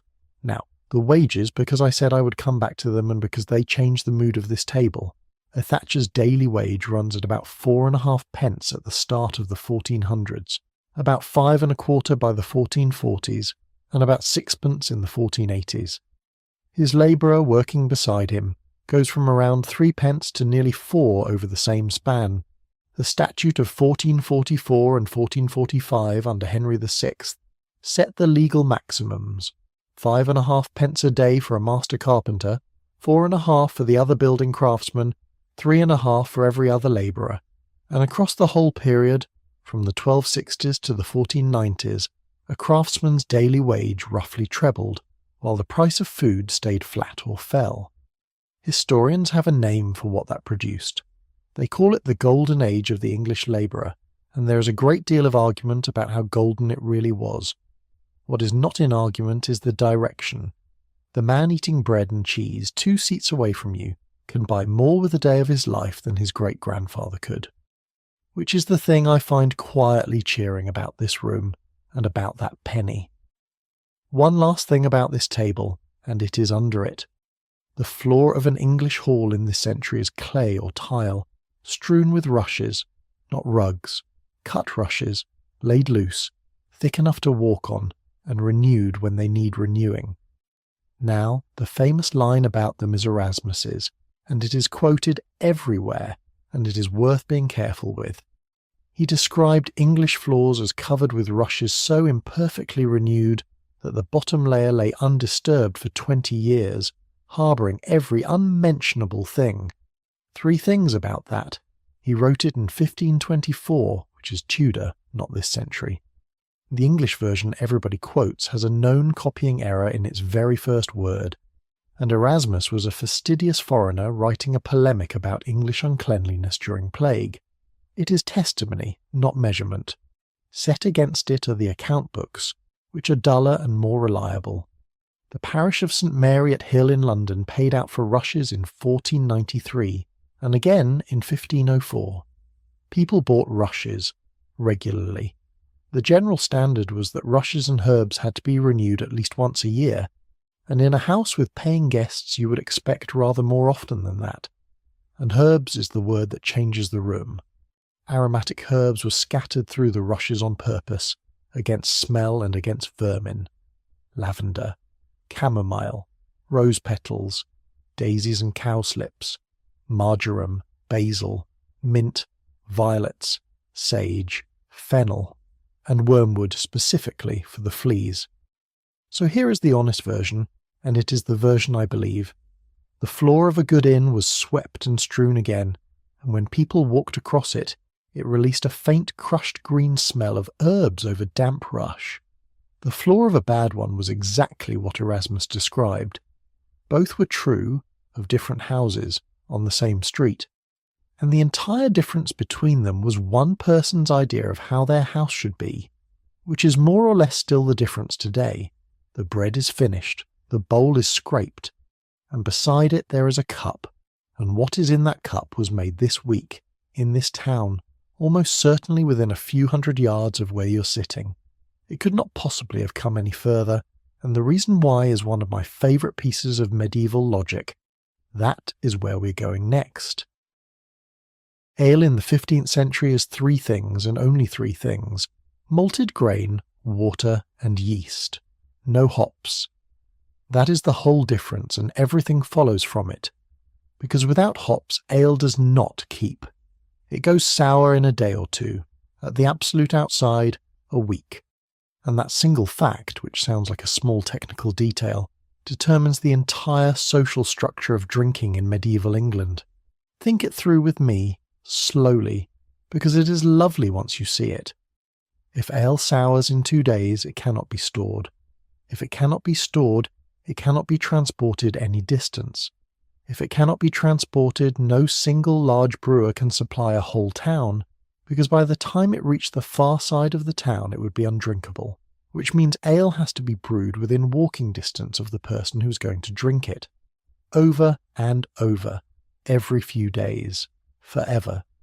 In small batches the size a household can manage, in ordinary houses, on ordinary hearths. And who is in the ordinary houses, on the ordinary hearths all day in the 15th century? Women. So brewing in medieval England was overwhelmingly a woman's trade, and it was not a marginal one. It was not a craft you went away and learned either. It was a thing you did in the room you already stood in, with the pot you already owned, on the fire you were already keeping a few times a week, for your household and then for the neighbours, and then, if you were any good at it, for money. The historian Judith Bennett wrote the standard book on this, and her title says the whole thing in 4 words: ale, beer and brewsters. A brewster is a woman who brews. English had a word for it, in the ordinary way, because the trade was ordinary, and the price was controlled. There was a national statute, the assize of bread and ale, going back to the reign of Henry III, and it did something rather clever. It did not fix a price. It tied the price of ale to the price of grain on a sliding scale, so that when grain rose the ale did not simply become unaffordable. The wording gives us our number. When a quarter of wheat sells for 3 shillings, and barley for 2, and oats for 16 pence, then brewers in cities are to sell 2 gallons of ale for a penny, and those in the country 3 or 4 gallons for a penny. 2 gallons for a penny in the town, 3 or 4 in the country. Country ale was legally cheaper than town ale, which is exactly what you would expect and is nice to have written down. The enforcement was done by an officer with the best job title in England, the ale conner or ale taster, chosen every year in the manor court and sworn to examine the ale. The City of London still elects 4 of them every midsummer day, ceremonially hundreds of years after anybody needed them. And there is a famous story about the ale conner which I'm going to tell you and then take away, because the truth is more interesting. The story is that he arrived in leather breeches, poured some ale on a wooden bench, sat in it for half an hour and judged the quality by whether he stuck to the seat. It never happened. There is no medieval basis for it at all. Its earliest traceable appearance is in a book published in 1911 from an unnamed source, and the actual surviving oaths that ale conners swore require them to taste the ale and report what they found. with no mention whatsoever of sitting in it. So the truth is a man tasting ale and writing down whether it was any good, which is, I think, a better job than the trousers. Now one more myth, and this one is worth clearing because it is everywhere. You will have heard that medieval people drank ale because the water was unsafe. They did not. The beer historian Martin Cornell assembled the evidence against it, and it is decisive. There is a 10th century English school book in which a boy says, quite plainly, that he will drink beer if he has it and water if he has no beer. There are 13th century estate records from St. Paul's paying harvest workers with water, and in 1237 Henry III granted the people of London water from the Tyburn conduit, expressly, in the document's own words, for the poor to drink. Water was free and people drank it constantly. Ale was what you bought when you had a penny. It was drunk because there was nothing else pleasant to drink in this century. No tea, no coffee, no juice, no spirits in ordinary use, and because it was food. Liquid barley, with real calories in it, at the end of a working day. And because it was sociable, which is the real answer. Now let me tell you what is coming for the woman who brewed yours, because it is happening right around now and it should be told slowly. Hopped beer arrives in England from the Low Countries. The earliest evidence of it being drunk here is around the 1350s. In 1358, 6 barrels turn up in a lawsuit at Great Yarmouth. In 1380, a shipment of 432 barrels lands at Newcastle, and in 1398, a Dutchman named Peter Woutersen is fined for buying wheat in the market in order to make beer, which is the earliest official evidence of beer actually being brewed in this country. By 1440, there are 11 beer brewers in Suffolk. By 1483, there are 119, counting wives and servants. And the reason is arithmetic, not taste. In 1418, provisioning the English army in France, ale cost 30 shillings a ton. Beer cost 13 shillings and sixpence, less than half. And it kept for months. What that did to the brewsters is quiet, and it is real. In the early 15th century, roughly a third of the London Brewers Guild were women. By 1500, women's membership had essentially ceased, except for widows. Beer needed more equipment, more servants, more standing stock and more capital, and those were the things a woman brewing in her own kitchen could not raise. I do not want to leave that hanging, so let me put it where it belongs. Nothing was taken from anybody by anybody. A barrel simply learned how to last longer, and the trade reorganised itself around that, over about a century the way trades do. And in 1450, where we are, it depends entirely on where you're standing. In Kent and Sussex and Essex and Norfolk and Suffolk and Southwark and London, there is real beer in the cellar, and your host may well sell both. In the Midlands and the West and the North, beer is a foreign novelty that Dutchmen drink, and what is in your cup is ale, brewed this week 3 streets away by a woman whose name we do not have. The cup is filled, the bowl is empty, and now, finally, the evening stops being about arriving and starts being about staying. That is where we're going next, to the best hour of the whole night, and to something being put at the edge of the fire that I have been looking forward to for about an hour. Here is the line. It is from one of those phrase books written in England around 1415, teaching travellers the French they would need, and it is a group of men at an inn in the evening, and this is what they say. Now call the lady and fill the cups and bring us something to drink. Let us have roasted apples and put toasted bread on the fire so that our drinking will be more refreshing. Roasted apples, toast on the fire, in England, before 1500. I find that almost unreasonably comforting, and I think it is because of how completely ordinary it is. Nobody wrote that down because it was remarkable. It was written down because it was the sort of thing a traveller would need to be able to say, in the same book that teaches him to complain about the fleas. So there are apples at the edge of that fire now, sitting in the ash where the heat is even, going soft and dark and splitting their skins, and there is bread on a fork or propped on a stone taking on the smoke. The cups have been refilled, and here is what the room actually sounds like from where you are sitting. It sounds like talking, but you cannot make out the words. That is one of the warmest sounds there is, and it is entirely period accurate because a hall like this is a long high space with a fire in the middle and people sitting all round it, and voices in a room like that arrive as a texture rather than as sentences. Somebody's story 3/4 of the way round the ring, a laugh that comes a beat after you expected it, a question and a long pause, and an answer you cannot hear. The murmur of a room full of strangers who have stopped being wary of each other and have not yet started being friends. Now the room is shared, and I think that is the thing about a hall. Everyone is in it. A merchant with a cloth pack, and a man riding on somebody else's business, and a pilgrim, and a carrier, and you, all in the same square of firelight, at slightly different distances from the heat. There is no other room to be in. There is no going up early to sit alone because upstairs is a bed and nothing else, no fire, no light you have not paid for, and no reason to be there yet. So the evening happens here, together, because the warmth happens here. That is not a philosophy of hospitality. It is where the heat is. And the houses knew perfectly well that they were being compared. There is a line about that from a century later, written by William Harrison in the 1570s, and although he is Elizabethan and I want to be honest about that, he is describing a competition that had been running for a very long time by the time he wrote it down.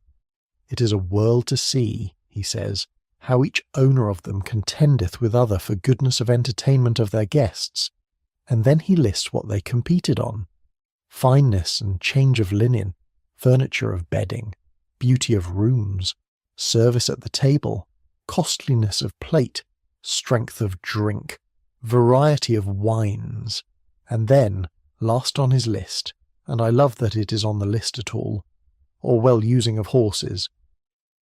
The houses on an English road competed on how kindly they treated the animals, not as a courtesy, as a selling point worth putting in the same sentence as the wine and the linen, because the man choosing between two inns at the end of a long day was thinking about his horse. Now, the drink is better than you would think, and I can prove it with a wine list. The same phrase book has this exchange: "Madam, have you got any good wine?" "Sure, sir, plenty." "Which wines?" "Both white wine and red." "For how many?" And then the answer, which is a list of price points: 16, 12, 10, 8, 6, 4 and 2. 7 prices of wine in one house on one night. That is our number for this chapter, and it tells you exactly what kind of establishment you're sitting in. Nobody stocks 7 grades of wine for a passing trade of 2. That is a substantial commercial cellar, and the Canterbury poem confirms it independently.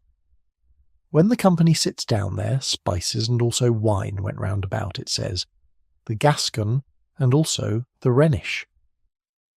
Gascon wine and Rhenish, imported in an English inn in the 1410s, in a poem nobody wrote for the tourist board. Now, there is somebody working this room and I want you to meet her, because she is one of the very few servants of a 15th century English inn whose name has come down to us at all. Her name is Kit. She is the tapster at the Chequer of the Hope in Canterbury, which was a real building, put up between 1392 and 1395, and costing £867, 14 shillings and 4pence, which the county record calls a colossal amount at that time. Kit draws the drink and works the hall. She has her own room at the front of the house, behind the tap, and the poem calls it the tapestry, and her bed is in it. And she is a widow. The poem gives her a moment to say so herself, and it is oddly direct. "Here I lie," she says, "all night, without any man's company, since my love was dead." And then she names him, Jenkin Harper, a minstrel. Her husband was a minstrel, and she runs the tap now, and she sleeps in the room where she works. The poem's general verdict on her trade is affectionate and completely unsentimental. That he would trust a tapster of a common hostelry, it says, for commonly for the most part they be wily each one. Wily, every one of them. Which is the sort of thing you only say about people you rather like, and there is one more resident of this hall, and he is asleep under the stairs. The same poem mentions, in passing, a great Welsh dog lying in his straw under a staircase in the inn, and it tells us he is wearing a heavy block of wood on a collar round his neck, and it tells us exactly why. Because he was spiteful, it says, and would soon bite, so that men should know whose dog he was if he did any harm. I love that arrangement enormously.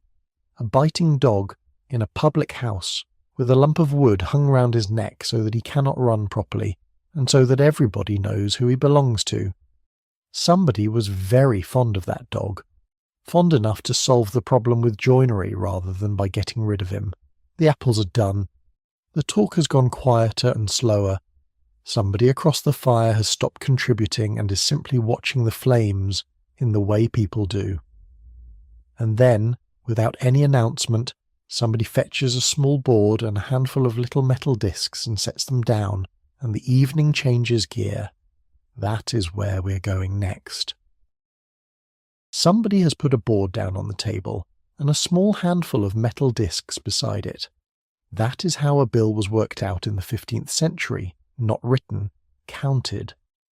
The discs are called jettons, and the board is marked with lines, and you move the counters up and down the lines and the answer appears in front of you, physically, where everybody can see it. It is arithmetic you can watch, and we know exactly what was said, because one of those English phrase books records the moment. The traveller calls across the room, "Landlord, sir, get out your counters and let us work out how much we owe for the room and how much for the stable, how much for the room and how much for the stable, 2 columns, every single time." The man and the horse are reckoned separately all the way through this world, because they are 2 different accounts that happen to be travelling together. So here is a real one, and it is the 1331 account I mentioned in the stable, a century or so before tonight. One day, one house, a party of 3 men and 4 servants. I am going to give it to you line by line, and I want you to listen for the shape of it rather than the totals. Bread, 4d, beer, 2d, wine, a penny farthing, meat, 5d halfpenny, pottage, a farthing, candles, a farthing, fuel, 2d, beds, 2d, and horse fodder, 10d, 10d for the horses. That is the number for this chapter, and hold it against the 2d for the beds. The fodder line alone is nearly double the meat, and it is the largest single item on the whole account by a wide margin. The beds for that entire party of 7 cost 1/5 of what the horses ate. The servants, incidentally, are on a separate line, and it is a penny for 2 nights. There is another detail in that same account that I keep turning over. Beds, 2d, for that whole party in a provincial house. But in London, the same source says it is a penny per head, which tells you exactly what was being sold, and it was not a bed. You were charged by the body. The bed was simply the surface the bodies were on, and how many of you there were was the only question that mattered to the arithmetic. We will come back to that upstairs, and it is a great deal warmer than it sounds. Now, notice what is on that bill that we would never expect to see on one. Fuel, 2d. You paid for a share of the fire.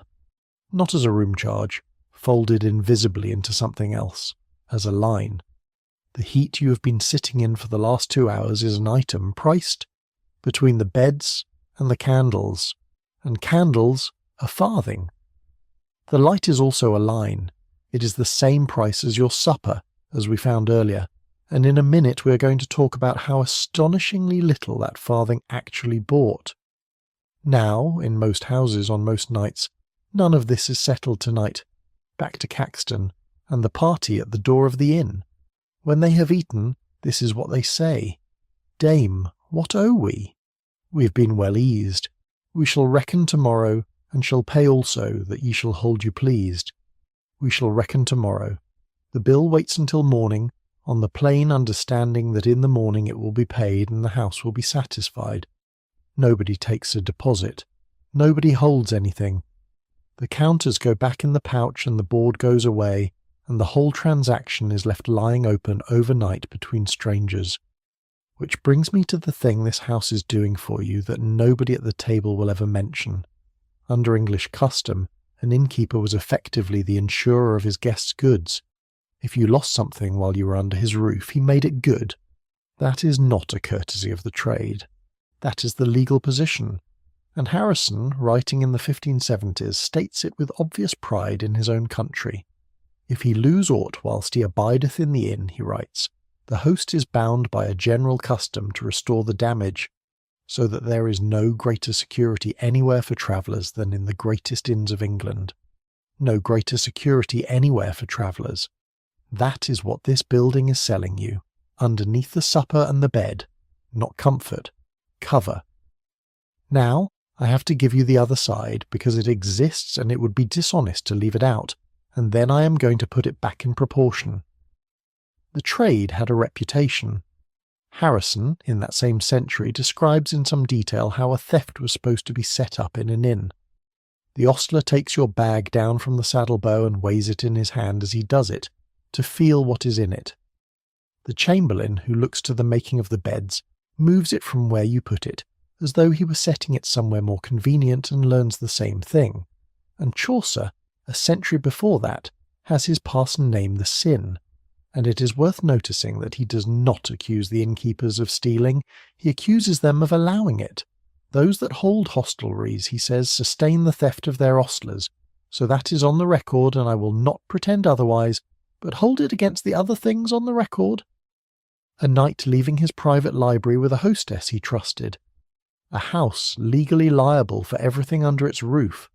A bill left unpaid overnight without a murmur. And Harrison's own summing up, which comes at the end of all his complaining, that there is no greater security anywhere for travellers than in the greatest inns of England.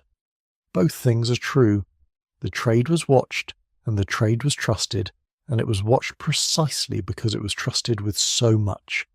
And there is one more thing Harrison says about an English inn, and it is the warmest documented sentence in all of this, and I have been saving it. Every man, he writes, may use his inn as his own house in England. His own house. And then he tells us what that meant in practice, and it is a physical thing, not a sentiment. If his chamber be once appointed, he says, he may carry the key with him, as of his own house, so long as he lodgeth there. You are given the key to your own room, and you keep it for as long as you are staying, and nobody asks for it back at night, which is a small thing, and it is not a small thing. In a building where you're a stranger among strangers, where you've handed over your horse and your bag to people you have never met, somebody puts a key in your hand and treats the room as yours while you're in it. The counters are back in the pouch, the board has gone, and then, from somewhere over the roofs of the town, a bell starts, and it does not stop. The bell is the curfew, and I would like to tell you what that word actually means, because it is not what anybody thinks. Curfew comes into English through Anglo-French, from the old French couvre-feu. 2 words, cover fire. That is all it ever meant. It is an instruction about your hearth. Cover your fire. The modern sense, a restriction on where people may be and when, is a 19th century extension of the word. It is 400 years younger than the bell you are listening to. In 1450, curfew is not about you. It is about the embers, and the reason is the obvious one. This town is built of timber and thatch and lath and plaster, standing shoulder to shoulder along narrow streets, and every single building in it has an open fire burning on the floor. One unattended hearth on a windy night does not burn one house down, it burns the street down.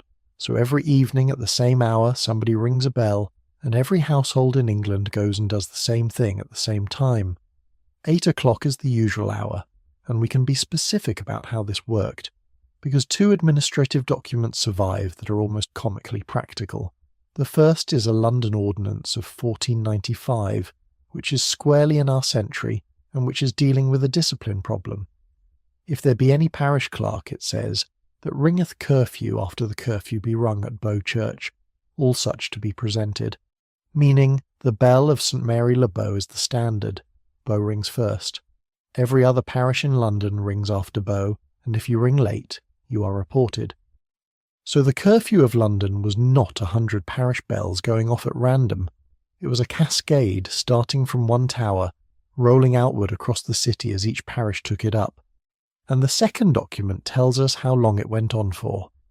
This one is from Faversham in Kent, in 1531, which is Tudor and I will say so, and it sets out the sexton's duties. At 8 o'clock every night, it says, he shall ring the curfew by the space of a quarter of an hour, with such bell as of old time hath been accustomed, by the space of a quarter of an hour. That is your number, and it is the one I want you to keep because it changes the sound of this completely. The curfew is not a stroke. It is not a chime.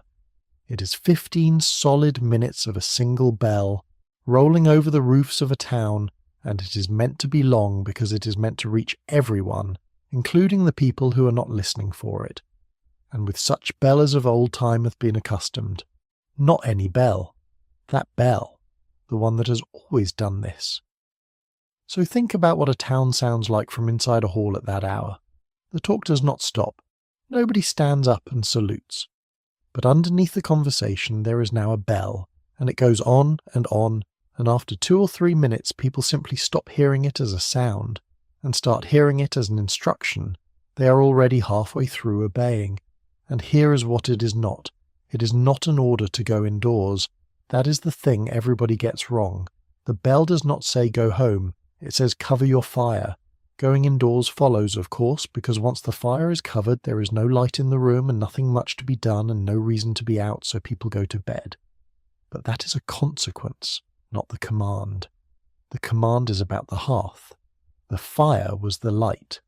So when you put the fire out of sight, you put the day out with it. There is one more thing that is said about the curfew everywhere, and it is a story rather than a fact.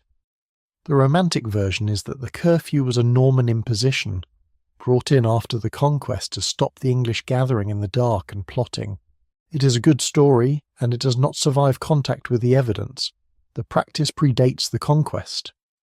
Henry I is traditionally said to have dropped the compulsory element as early as 1103, after which the custom simply carried on regardless for centuries because it was sensible and because people liked knowing what time it was.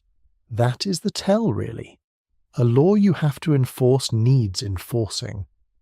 A law that keeps going for centuries after it stops being compulsory was never really a law. It was a habit that a bell was helping people keep. Now, here is the part that concerns this building specifically, and it is the whole reason we are sitting in it.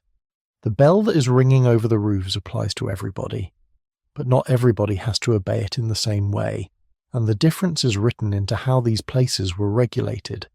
Inns had fewer restrictions on them than taverns did, and the reason is simply that they provided lodging, which meant that an inn was allowed to remain open after the 9 or 10 o'clock curfew that a tavern was bound by. Read that again slowly, because it is the sentence this whole evening has been walking towards. Providing beds is what bought this house the right to stay open. Everywhere else in the town, the doors are shutting, the alehouses are shutting, the taverns are shutting. The town gates shut at sunset and have been shut for some hours now. And here, because there are people asleep upstairs and because that is the thing this house does, the light stays on and the door stays available. That is not a loophole exploited by clever men. It is a society working out over a couple of centuries that if you are going to close a whole country at sunset, you had better leave something open for the people who are still moving.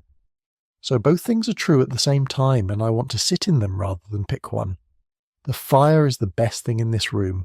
It is the warmth, it is the light, it is the reason the ring of people formed around it in the first place, and every good hour of this evening has happened within about 10 feet of it. And the fire is also the thing this entire town is most afraid of. So much so that a man climbs a tower every single night of his life and pulls a rope for a quarter of an hour to remind everybody about it. The bell is not an imposition on the fire, it is the price of being allowed to have one, and nobody in this hall resents it any more than we resent locking a door. Now somebody is ringing it, and I want to give him his moment because he is one of tonight's keepers and nobody ever thinks about him. Let us say his name is William. He is a composite, and I am telling you that plainly. He is the parish sexton, and he is standing in the base of a church tower in the dark on his own, with a rope in his hands, doing a quarter of an hour of physical work. 15 minutes of ringing is not standing there pulling. It is a rhythm, and it is heavy, and by the end of it his arms know about it. He does it every night. He did it last night. He will do it tomorrow. There is no audience. The whole point of his job is that people hear the bell and not the man. And all over the town, at exactly the same moment, in every house, in every kitchen, in the hall you're sitting in, people are reaching for a lid. That is where we're going next.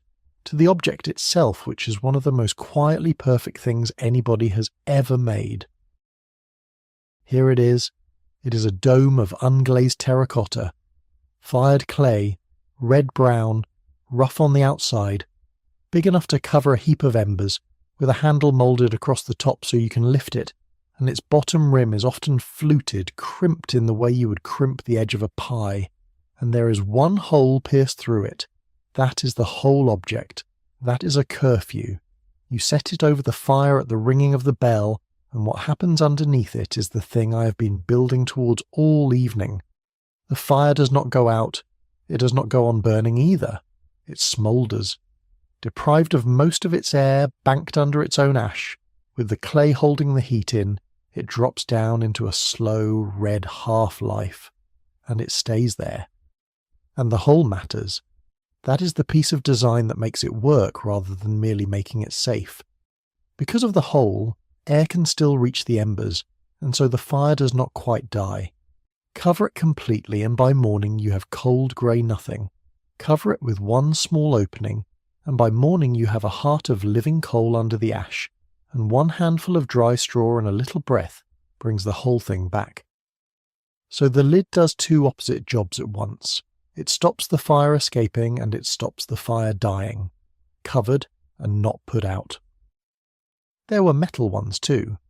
William Andrews, writing about old church customs, describes one, a kind of metal cover, somewhat resembling a shield in form with a handle on top, and he says it looks like some ancient helmet without the visor.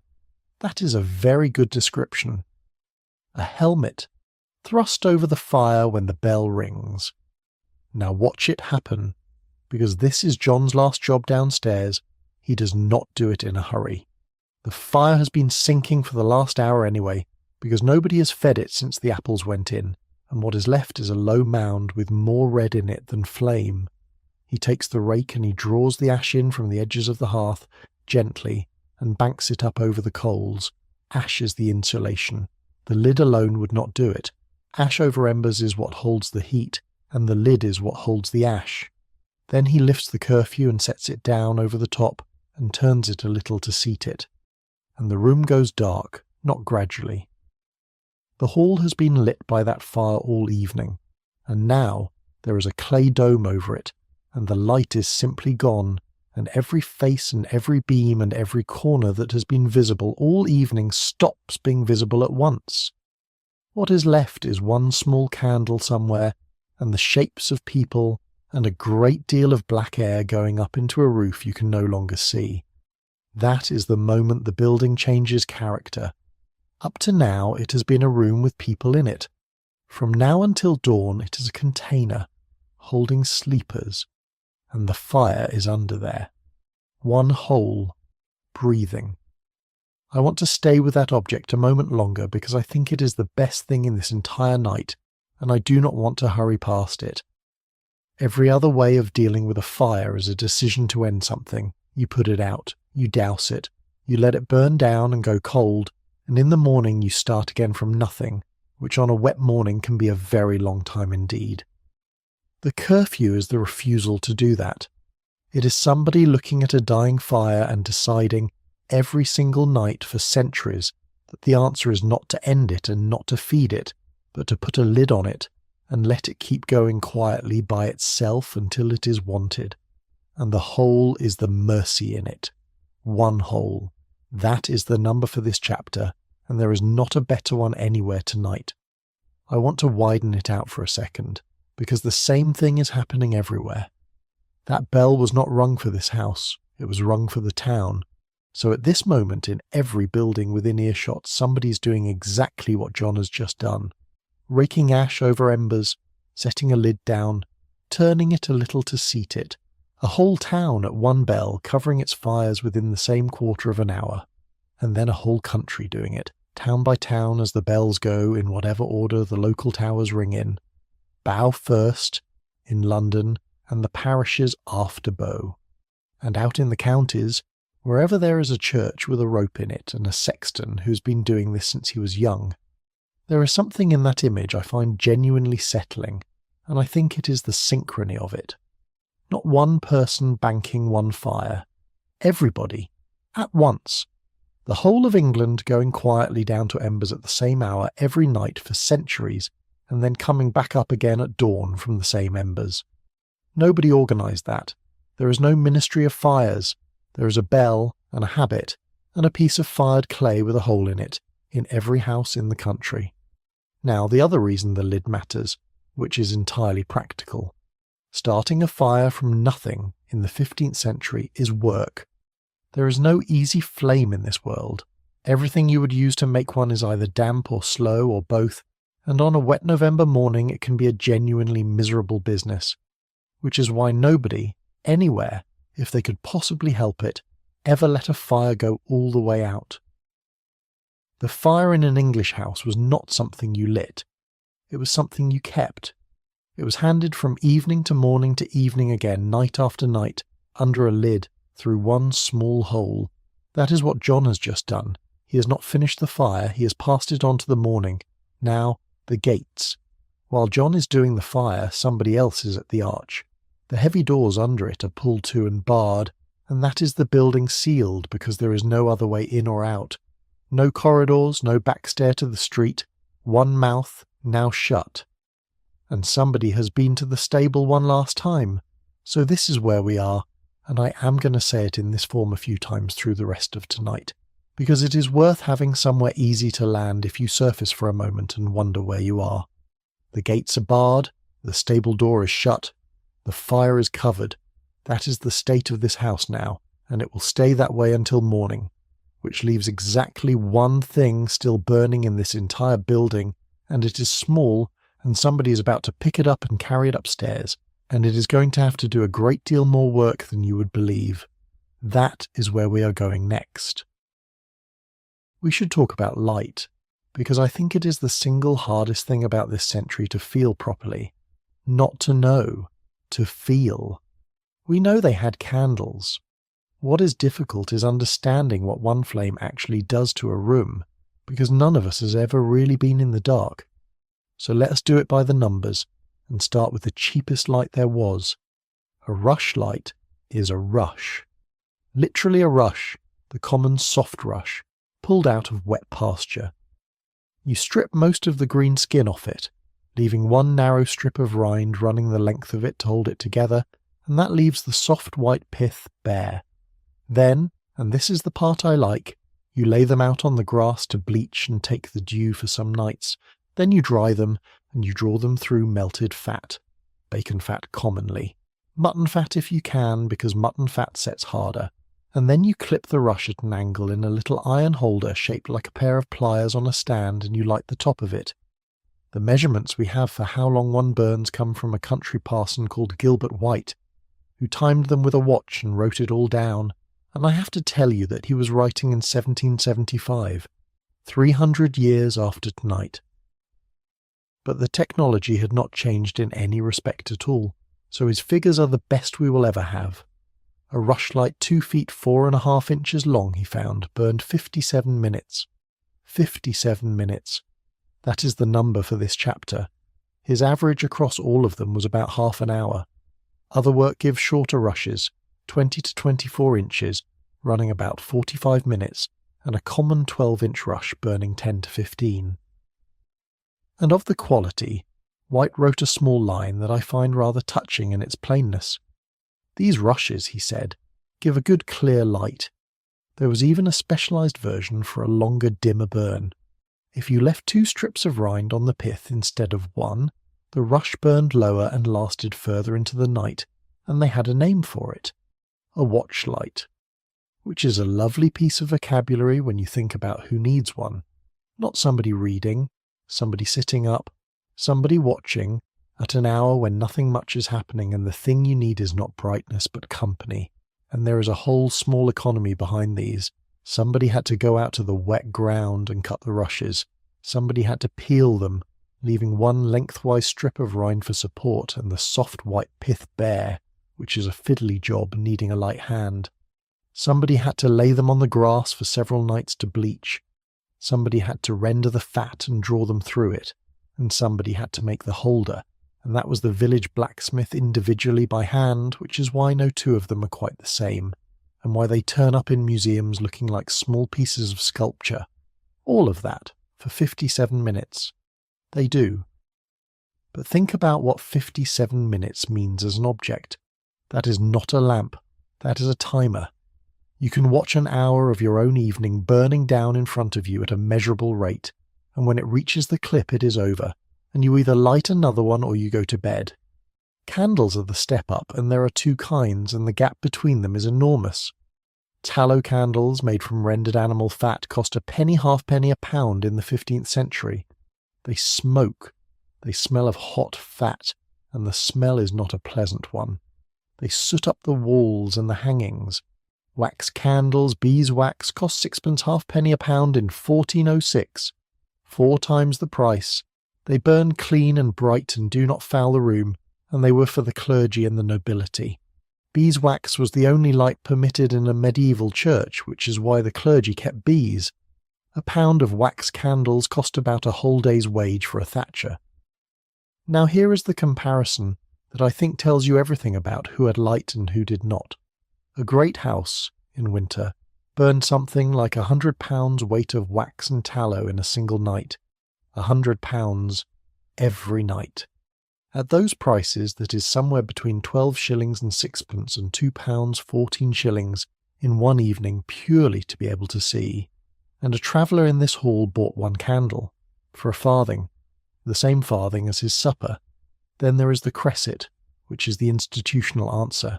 A cresset is a cup, in stone or metal, holding fat or oil or a rope steeped in rosin, and burning with an open flame. There is a wonderful description of the cressets at Durham, written down in 1593 describing what had stood there. A 4-square stone, it says, with 12 cressets wrought in that stone, and every night one of them was lighted when the day was gone, and did burn to give light to the monks at midnight, when they came to matins. 1 of 12, lit each night, burning until midnight. That is not lighting a building. That is allocating a single flame to a single purpose for a fixed span of hours, which is how everybody in this century thought about light, from a monastery down to a man buying a farthing's worth in a hall, and one of these was found and analysed. A carved limestone cresset came out of the ground at Gloucester Cathedral, and a chemist at Bristol tested the residue baked into it and identified the fuel. Ruminant animal fats, probably tallow, mixed with up to half non-ruminant fat, which is to say, pork. The light in a medieval building smelled of roasting meat, faintly, all the time, everywhere. So now the honest question. What does one of these actually light? 1 tallow candle is roughly 1 candle power. It will show you a face at arm's length. It will show you what is in your own hands. At 3 or 4 feet, the light has fallen away to a brown dimness. At 10 feet, a person is a shape moving, and you know them by how they move rather than by seeing them. It does not light a room. It has never lit a room. A room in this century is lit by its fire and by nothing else, which is exactly why everybody sat in a ring around one, and why, the moment that fire went under its lid, the hall stopped existing. The gates are barred, the stable door is shut, the fire is covered, and a young woman has just come to the foot of the stair with 1 small flame in her hand, and she's going to walk in front of you all the way up so that you can see the steps. That is where we're going next. Her name is Jeanette. That is not a composite. That is a name printed in England in about 1483 in Caxton's little book of dialogues, in the middle of the passage where a party of travellers is put to bed, and the reason we have it is that the hostess uses it out loud when she gives the order. Here is the whole thing, and I want you to hear how it is arranged, because there is a great deal of care in a very few words. Bring us to sleep. We be weary. Well, I go. Ye shall rest. Jeanette, light the candle, and lead them there above, in the solar tuffor, and bear them hot water for to wash their feet, and cover them with cushions. See that the stable be well shut. That is the end of a 15th century evening complete in 6 instructions. Look at what is in it. Light the candle, lead them up, take them to the solar, the upper chamber, carry hot water up so they can wash their feet, cover them with cushions, and then last of all, and to somebody else entirely, see that the stable be well shut. The final sentence of the day, in the last exchange before everybody sleeps, is about the horses. Now Jeanette is walking in front of you with the light, and this is the way up. There is no staircase inside the building, because there is no inside to have one in.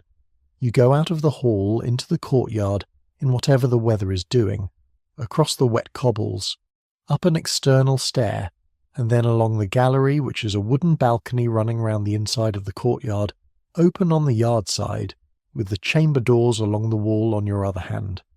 So the walk to your bed is outdoors, in November, in the dark, behind a girl carrying a single candle, cupping it with her other hand because the yard has weather in it. And underneath you, as you go, is the stable and the horses in it, and one of them shifts as you pass over. You can still do this walk, incidentally. The galleries at Gloucester are still there, on all 4 sides, at first floor level, exactly as they were built. And there is something about the doors you are passing that I like enormously. They have names, not numbers. We know this because one inn's rooms were written down. At the Golden Cross in Oxford, rebuilt in the 1490s, the chambers were called things like the Prince's Chamber, which sat over the parlour, and the Great Chamber, which sat over the hall, and the Crown Chamber, and the Little Crown Chamber, and the New College Chamber, which was the one over the archway, the chamber over the archway, which means somebody slept directly above the way in every night, with the whole traffic of the house passing underneath them, and that room had a name and presumably a price. In this world, a chamber is a place, with an identity, and whoever takes you up says the name of it out loud, and it means something to everybody in the building. That same house, by the way, had about 15 bedchambers in total, and the count includes the servants' rooms, which were in the cocklofts under the roof and behind the kitchen, the cocklofts, where the people who make the housework sleep, in the space left over between the ceiling and the tiles, above everybody, in the part of the building nobody has a name for. Hold on to that, because in about 10 minutes, when everybody in this story is asleep, some of them will be up there. Now the water, which is the thing I have been waiting all night to give you. She has carried it up. Hot water in a bowl, up an outside stair, across a gallery, in the cold, with a candle in her other hand. And you sit down and you put your feet in it. I want to be quite plain about why this is the best moment of the entire day, and it is not sentiment. It is circulation. You have been on a road for 9 hours in wet wool. Your feet have been cold since about 11 o'clock this morning, so cold and for so long that you stopped registering it and simply accepted that this is what feet are. And now they are in hot water, and the feeling comes back into them in that slow, almost painful, entirely wonderful way, and it goes up your legs, and about a minute later it reaches the rest of you, and your shoulders come down about an inch. That is what she has carried up the stairs. Not water, that. And then cushions. Cover them with cushions, the hostess said, and I love the plainness of it. Something soft, put over you by somebody else, without being asked. Now, the rest of what this house does for a body, because there is more of it than you would expect. Laundry was a real service, and it was cheap. In that same, slightly later Paston account, the one with the smith and the saddler, there is a line at Headingham that has nothing to do with horses at all. Item for washing of my shirt and boots, a penny halfpenny, a penny halfpenny. That is the number for this chapter, and I find it a genuinely moving little entry, because of what it tells you about the man keeping the account. He is on the road, he is tired, and at some point in the evening he handed over his shirt, and somebody washed it, and he wrote down what it cost. A penny halfpenny to be clean again. And the linen mattered to these houses more than almost anything. Harrison, in the 1570s, describing what the English inns boasted about, puts it first on the list. Each comer, he says, is sure to lie in clean sheets, wherein no man hath been lodged since they came from the laundress. Since they came from the laundress. That is the promise. Not clean sheets in general, clean sheets that nobody has slept in since they were washed. Which brings us to Jeanette herself, and to the fact that this is her evening, not yours. She's been on her feet since before dawn. She's carried water up that outside stair more than once tonight, for more than one chamber. She will go back down, and there will be something else, and when the house finally settles she will sleep somewhere in it. Probably not in a chamber like this one, and she will be up first. We do not have her wages. What we have is her name, in a book about how to ask for things in French, because somebody printing a phrase book in 1483 needed an example of a maid being given an order, and reached for the ordinary one. Jeanette. Light the candle. She's going now. The candle goes with her, back along the gallery, and the light on the wall outside your door slides away, and there is a moment of complete dark before your eyes adjust. And behind that door is the most valuable object in this entire building. Not the plate, not the wine, the bed. That is where we are going next, and the price of it will surprise you in both directions. Start with the prices, because they tell you where the money in a bed actually was, and it was not in the wood. Here are real 15th century figures from a list of 1457, a few years after tonight. 3 boards for a bed, 4d. 1 mattress, 2d. 1 sheet, 4d. 4 pillows, 4d. So the wooden base of a poor man's bed cost less than a single sheet to go on it. A mattress was 2d, which is the same as a night's lodging for a whole party in that inn bill we looked at earlier. And now hold that against the other end of the scale. Thomas of Woodstock, Duke of Gloucester, died in 1397, and his goods were inventoried. Among them was a bed of cloth of gold, with a blue satin canopy worked with gold garters, 3 curtains and 6 cushions, £182 and 3 shillings, 1 bed. A labourer around this period might make something like £2 in a year. So that single bed is roughly 90 years of a working life, which is to say more than a working life, which is to say that no amount of ordinary labour would ever have reached it, and 2d for a mattress. Both of those are beds. Both of those are in the same country in the same century. Now, this one, the one you are standing next to, it is a wooden frame strung across with a lattice of cord, which sags and has to be tightened from time to time. On the cords, a coarse mattress of straw or chaff for support. On top of that, if the house is good and this one is, something softer. And I have to stop here and take something away from you gently, because it is one of the most widely believed things about medieval beds, and it is not true. Sleep tight does not come from tightening the ropes of a bed. The ropes are real. They did sag and they were tightened.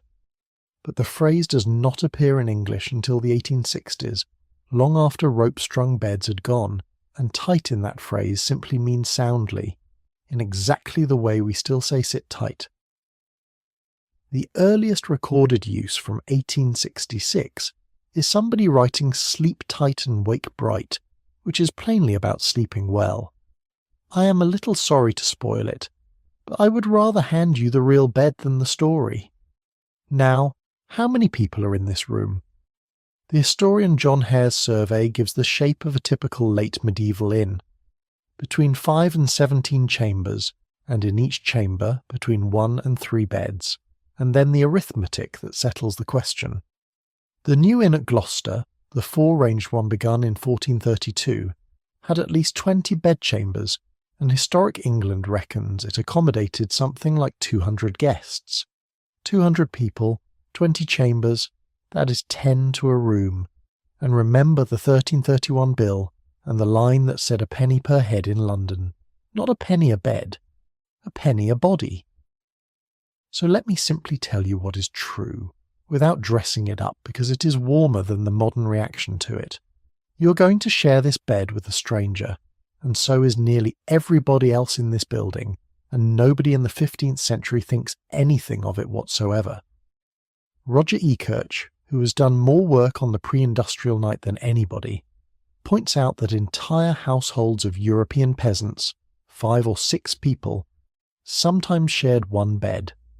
Travellers shared with whoever else had arrived that day, and the disdain for all this, the sense that there is something faintly appalling about sleeping beside a person you do not know, is late.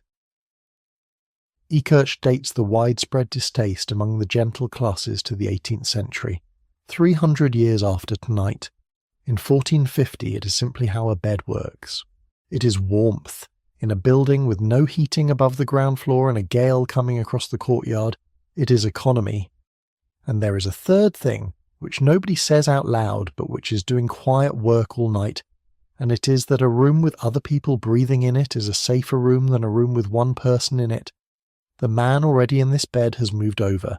He did that without being asked, and without looking up, the way you would move your bag off a seat. Now, the making of a bed, which was a genuine craft with named techniques, and I can show you because a 15th century poem sets it out for the grooms of a chamber. The pallet, it says, shall be 9 foot in length without doubt, and 7 foot it shall be broad, well watered, twisted, trodden by craft, 9 feet long and 7 feet wide, and built up, as the historians rid it, to about waist height. That is not a heap of straw. That is a structure, watered so it packs down, twisted so it holds, trodden by craft, built up to the waist. It is a bed for several people, made fresh on the floor, by somebody who knew exactly how. And I want to finish this chapter with a will, because of what people in this century thought a bed was for. John Carey, a former mayor of York, died in 1488, and in his will he endowed 50 complete beds for poor citizens of the city. Each one, he specified, was to have a new coverlet, a mattress, 2 new blankets, and 2 new sheets. 50 beds. That is the number for this chapter. A rich man, at the end of his life, thinking about what would be the good thing to do with some of his money, and deciding that the answer was to put 50 poor people to sleep warm in beds nobody had used before, and to write down exactly what each of them should contain so that nobody could skimp on it after he was gone. Other wills of the same years do the smaller version of the same thing. Alice Thwaites, in 1485, leaving her son the feather bed which he lay on, a pair of blankets, a pair of double sheets, a pair of single. Annie's Brews, in 1480, leaving her apprentice a mattress, a bolster, 2 pairs of sheets, a pair of blankets. Joan Kent, in 1487, leaving a bed to be kept in the family as a perpetual heirloom, for a remembrance, she says, to pray for my soul, for a remembrance, a bed left as a memorial because it was the warmest thing she owned. So you are getting into something that, in this century, people wrote into their wills and left to their children, and gave to strangers out of charity, and named as the thing they wanted to be remembered by. And now somebody is going to come in and put you to bed properly, and there is a whole ritual to it, and every part of it is written down. That is where we are going next. John comes in with the last of the evening's business, and I would like to walk through it with you exactly as the poem gives it, because it is a sequence and every step of it is doing something. This is the Boke of Nurture again, John Russell, about 1460. He's describing a great household rather than an inn, and I want to be honest that we are borrowing it. There is no surviving 15th century description of an inn chamberlain's night duties. But the office is the same office, the vocabulary is the same vocabulary, and the tasks do not change because the roof over them changes. So, the curtains, let draw them the bed round about. That is first. The bed has curtains, hung on rings, and they come round it on every side, and that is not decoration, it is architecture. In a cold room with a draught, closing the curtains turns a bed into a small tent with 2 or 3 warm bodies in it, and the air inside that tent becomes a great deal warmer than the air outside it. It also makes a room within a room. When those curtains close, the chamber goes away. The gallery goes away. Everybody else in this building goes away. What is left is the space your own body can heat. Next, see his mortar with wax or percha, that it go not out.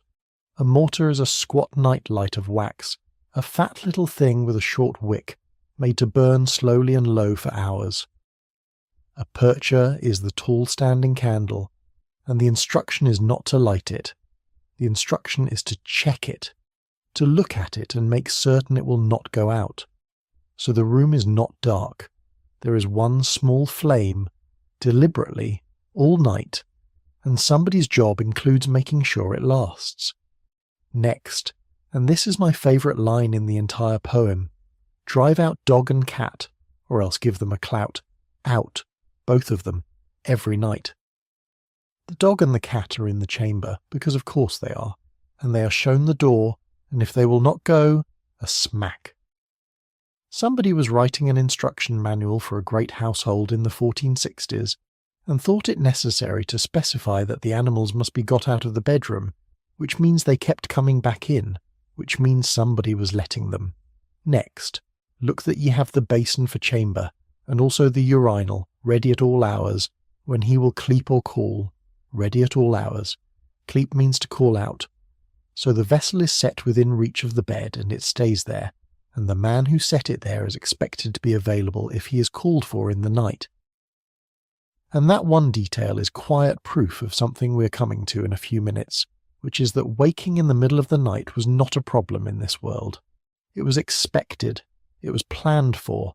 There is equipment for it, set down beside you before you sleep, and then the leaving, and it is beautifully done. Of your sovereign take no leave, the poem says, but low to him alout. Do not make a speech. Do not say good night formally. Do not require him to respond to you. Just bow, low, and go. The prose version of the same instruction adds the reason, and it is one of the warmest sentences in Middle English. Then take your leave mannerly, that your sovereign may take his rest merrily. Take his rest merrily, not soundly, not safely, merrily, that the last thing anybody says to him should leave him cheerful, which fits exactly with what the physicians of the period recommended, and here I have to hand you Andrew Boord, who is writing in the 1540s, so Tudor, a century after us, but who is writing down a tradition of health advice that goes back a very long way. To bedward, he says, be you merry, or have merry company about you, so that to bedward no anger, nor heaviness, sorrow, nor pensiveness do trouble or disquiet you. Go to bed cheerful, or with cheerful people. Do not take anger up the stairs with you. Boord also gives the sleeping posture, which was a medical matter.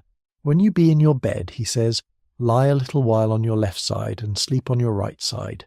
And then, almost in passing, he writes a line that tells you more about how people actually slept than any deliberate description could. Advising on how to lie if your stomach is heavy, he says it is better to lay your hand or your bedfellow's hand over your stomach, your bedfellow's hand. A physician, writing a book of general health advice for anybody who could read it, simply assumes without comment that his reader has another person within arm's reach in the bed. That is the world you're lying down in. Now the last thing, which is the oldest thing. There is a house blessing in Chaucer, and it is our best English evidence for what people said at night in this century.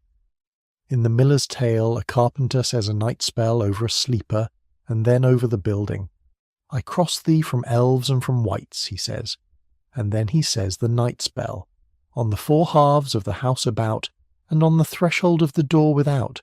Jesus Christ and St. Benedict bless this house from every wicked wight. The four halves of the house means the four quarters of it, so he walks it, each side, and then the doorway, last, on the outside. You seal the building and you seal the door at the end, which is, when you take a step back, exactly what has been happening all evening in an entirely practical way. The gates were barred, the stable was shut, the fire was covered, and now a man walks round the outside of the house saying words at the corners and finishes at the door. The liturgy had its own version of this, and it is still said. Compline, the last office of the day, whose whole subject is handing the sleeper over to God through the darkness. In every religious house within earshot of this inn, it has already been sung tonight. There is one more figure I want to give you before we let this house go quiet and he is on the floor. The same 15th century poem describes the yeoman usher of a great chamber and where he sleeps. In the outer chamber it says he lies on the floor, before the door, across the doorway, on the boards, all night. The great man of that house sleeps behind a body. That is the 15th century security system, and it is not a lock and it is not a bar. It is a person lying down in the cold part so that nothing can reach the warm part without going over him first. The curtains are closed. The small wax light is burning and it has been checked. The dog and the cat are out. The basin is by your hand.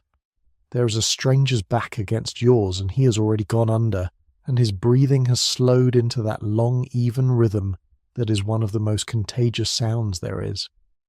The gates are barred. The stable door is shut. The fire is covered. And now this building does the thing it was actually built to do, which is nothing at all for a very long time. That is where we are going next, into the middle of the night, which turns out not to be the empty part of it. You will wake up in a while, not because anything happens. Nothing is going to happen.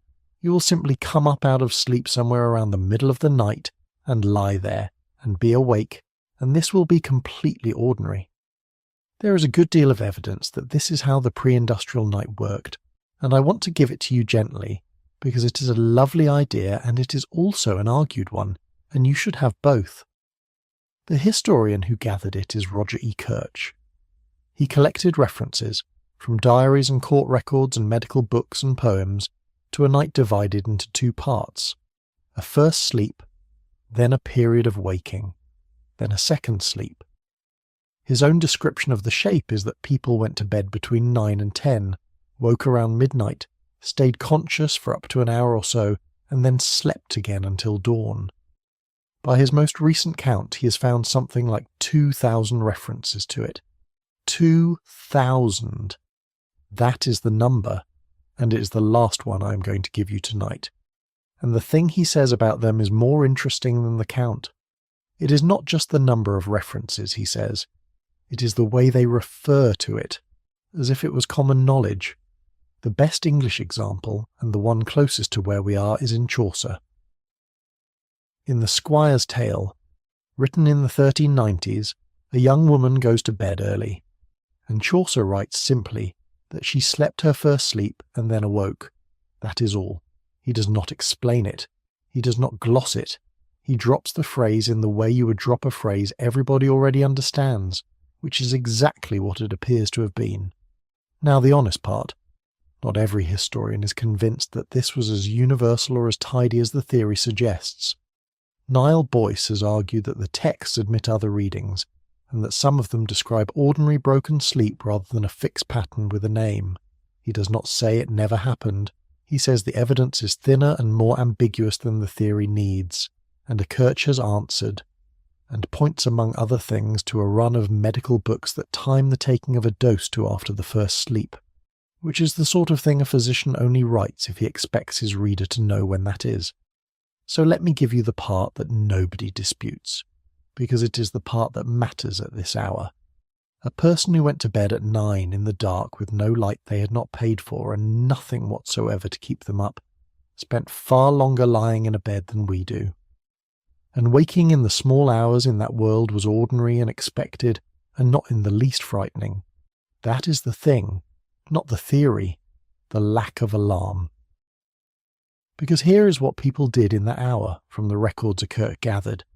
They prayed, they lay and thought, they talked quietly with whoever was in the bed. They turned over the dream they had just had, and wondered what it meant. They got up and revived the fire. They used the basin that somebody had set ready at all hours beside them.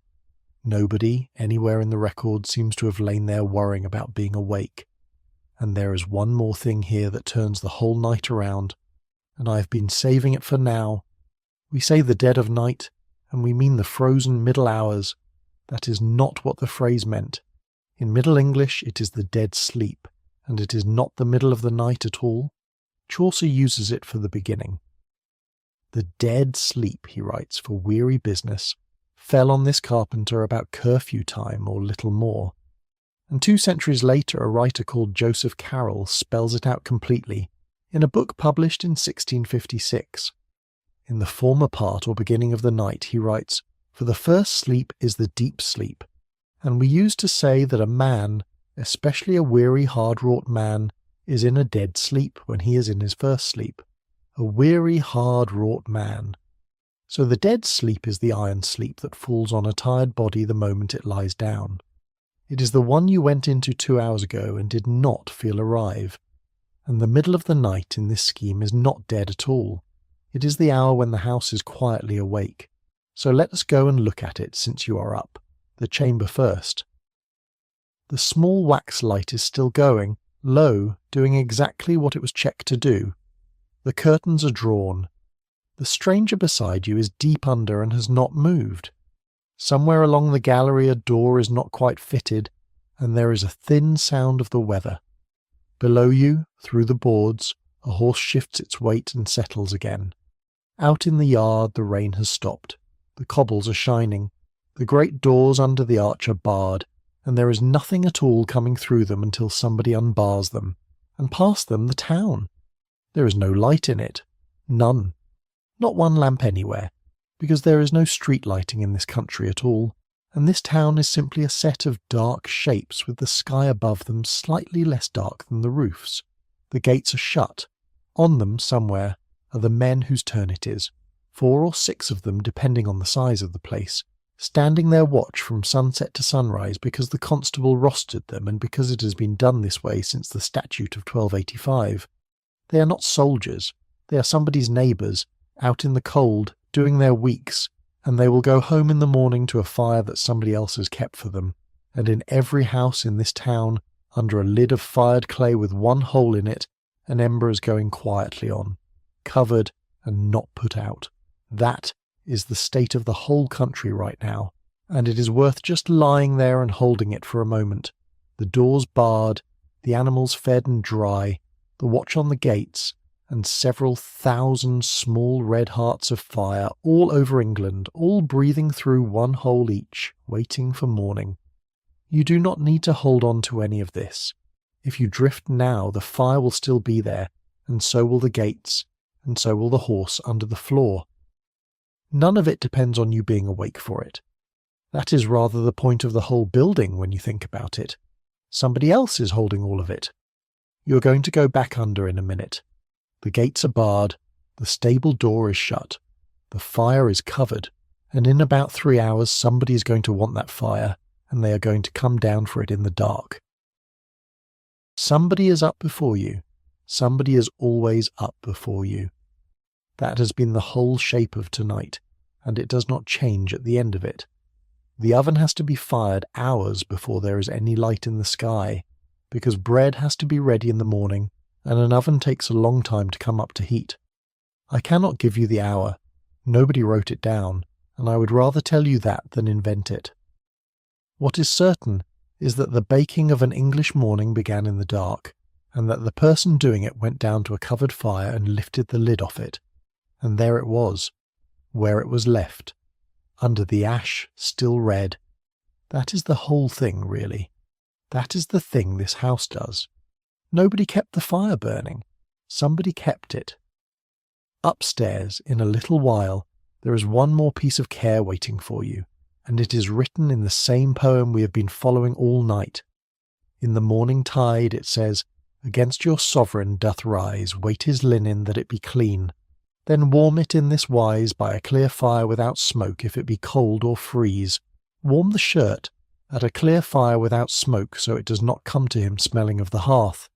And then he sets a cushioned chair in front of the fire, and puts a cushion on the seat and another one down for the feet, and spreads a cloth over the whole arrangement, so that a man can stand and dress on clean, warm textile, and never once put a bare foot on a cold floor. Somebody thought of that. Somebody thought of it so carefully that they wrote down the number of cushions. Out in the yard, the ostler is already at the gate. There is a lovely detail about him in that 15th century poem at the very end when the company is leaving. He's standing there in the half-light, peering at the faces going past him, trying to pick one particular guest out of the crowd, and he cannot do it. The poem says so almost fondly, for nothing he could pry, he could not know him among the company. So the last we see of him, he is at the gate, in the cold, looking at everybody, getting it wrong. Now let me tell you what is left of all this, because it is more than you would think. About a dozen purpose-built medieval inns are still open for business in England. That is historic England's own figure, and about a dozen is not many, and it is not nothing either. The George at Norton St. Philip, whose oak was felled between 1430 and 1432, and which historic England says has the strongest claim to be the earliest surviving purpose built in the country. Its courtyard is still stone paved and its gallery is still there. The new inn at Gloucester, begun in 1432, with its 4 ranges and its continuous gallery on all 4 sides, which the listing calls the most complete surviving example of a medieval courtyard inn with galleries, the Angel and Royal at Grantham, with the carved half-angel over the carriageway, the George and Pilgrims at Glastonbury, with the arms of Edward IV still cut into the stone above the door, and a little bell turret on the parapet, the Star at Alfriston, close-studded, with its corner post carved with animals, the George at Dorchester-on-Thames, with a genuine late medieval gallery still standing in the yard, and the roads. A study published only recently looked at the 15th century Guff map, which is as close as this century came to a road atlas, and worked out how much of it is still with us. Roughly a third of the routes on it run along Roman alignments. Roughly another third are medieval creations, and the archaeologists who did the work end with a sentence I have not been able to improve on. In the end, they wrote, "The survival of the routes was the result of tiny cumulative decisions made by medieval people on the ground. Nobody decreed the map of England. It was worn into the earth, one journey at a time, by people deciding which way to go." The Great North Road is the clearest case, and its medieval stages are on that map with the distances written beside them. Waltham Abbey, Ware, Royston, Caxton, Huntingdon, Wansford, Stamford. The same names, in the same order, at the same intervals 600 years on. Grantham is on it, and so is the Angel. And in 1474, in Wiltshire, a woman called Maud Heath left land and houses worth about £8 a year to keep a causeway in repair across ground that flooded so that people could get across it dry. The monument still says what she did. For the good of travellers, it says, did in charity bestow, in lands and houses, about £8 a year forever. Forever. Her trust is still a registered charity. It is still maintaining that path. 550 years later, money that a woman set aside for strangers she would never meet is still being spent on them every year. And then there are the words, which are the closest of all, curfew, from couvre-feu, cover fire. Every curfew anywhere in the world is named after the moment an English householder went and put a lid on his hearth, and ostler, from hostelarius, the monk who entertains guests, from hospital, an inn. So the man who took your horse, and the word hospital, and the word hotel, and the word hospitality, are all one word, and the root of it means welcome. You have been carrying that in your mouth your whole life. So, the question I planted at the beginning was who stayed awake to keep that one door open, and I think you know the answer now, so let me just say their names. John, who must be ever wary of fire and candle, and who covered the fire rather than putting it out. Jack, who was hollered for across the yard and who checked the stable last. Kit, who blew out the final light and lay down in the room where she works. Jeanette, who carried hot water up an outside stair in the dark. The sexton in his tower, pulling a rope for a quarter of an hour. The men on the gate doing their weeks. And a woman at the George at Paul's Wharf in London whose name nobody wrote down, and who was trusted by a knight to keep his books safe while he was away. None of them are in the histories, and all of them are in the building. Now come back to the bed, because that is where you actually are. The curtains are drawn round you. The little wax light has not gone out. There is a warm back against yours, and the breathing beside you is long and slow. Below, through the boards, a horse is standing in dry straw. In the yard the cobbles are wet and empty and the great doors are barred. And downstairs in the hall, under a dome of clay with one small hole in it, a fire that nobody put out is going quietly on until it is wanted. Nothing needs you. Everything is being kept. The fire is banked, the inn is shut and full and quiet, and the night will keep till morning. Sleep well, friend. If one part of tonight stayed with you, I would love to read about it in the comments, and a like or a subscribe whenever you feel like it helps these long, quiet nights find the people who need them.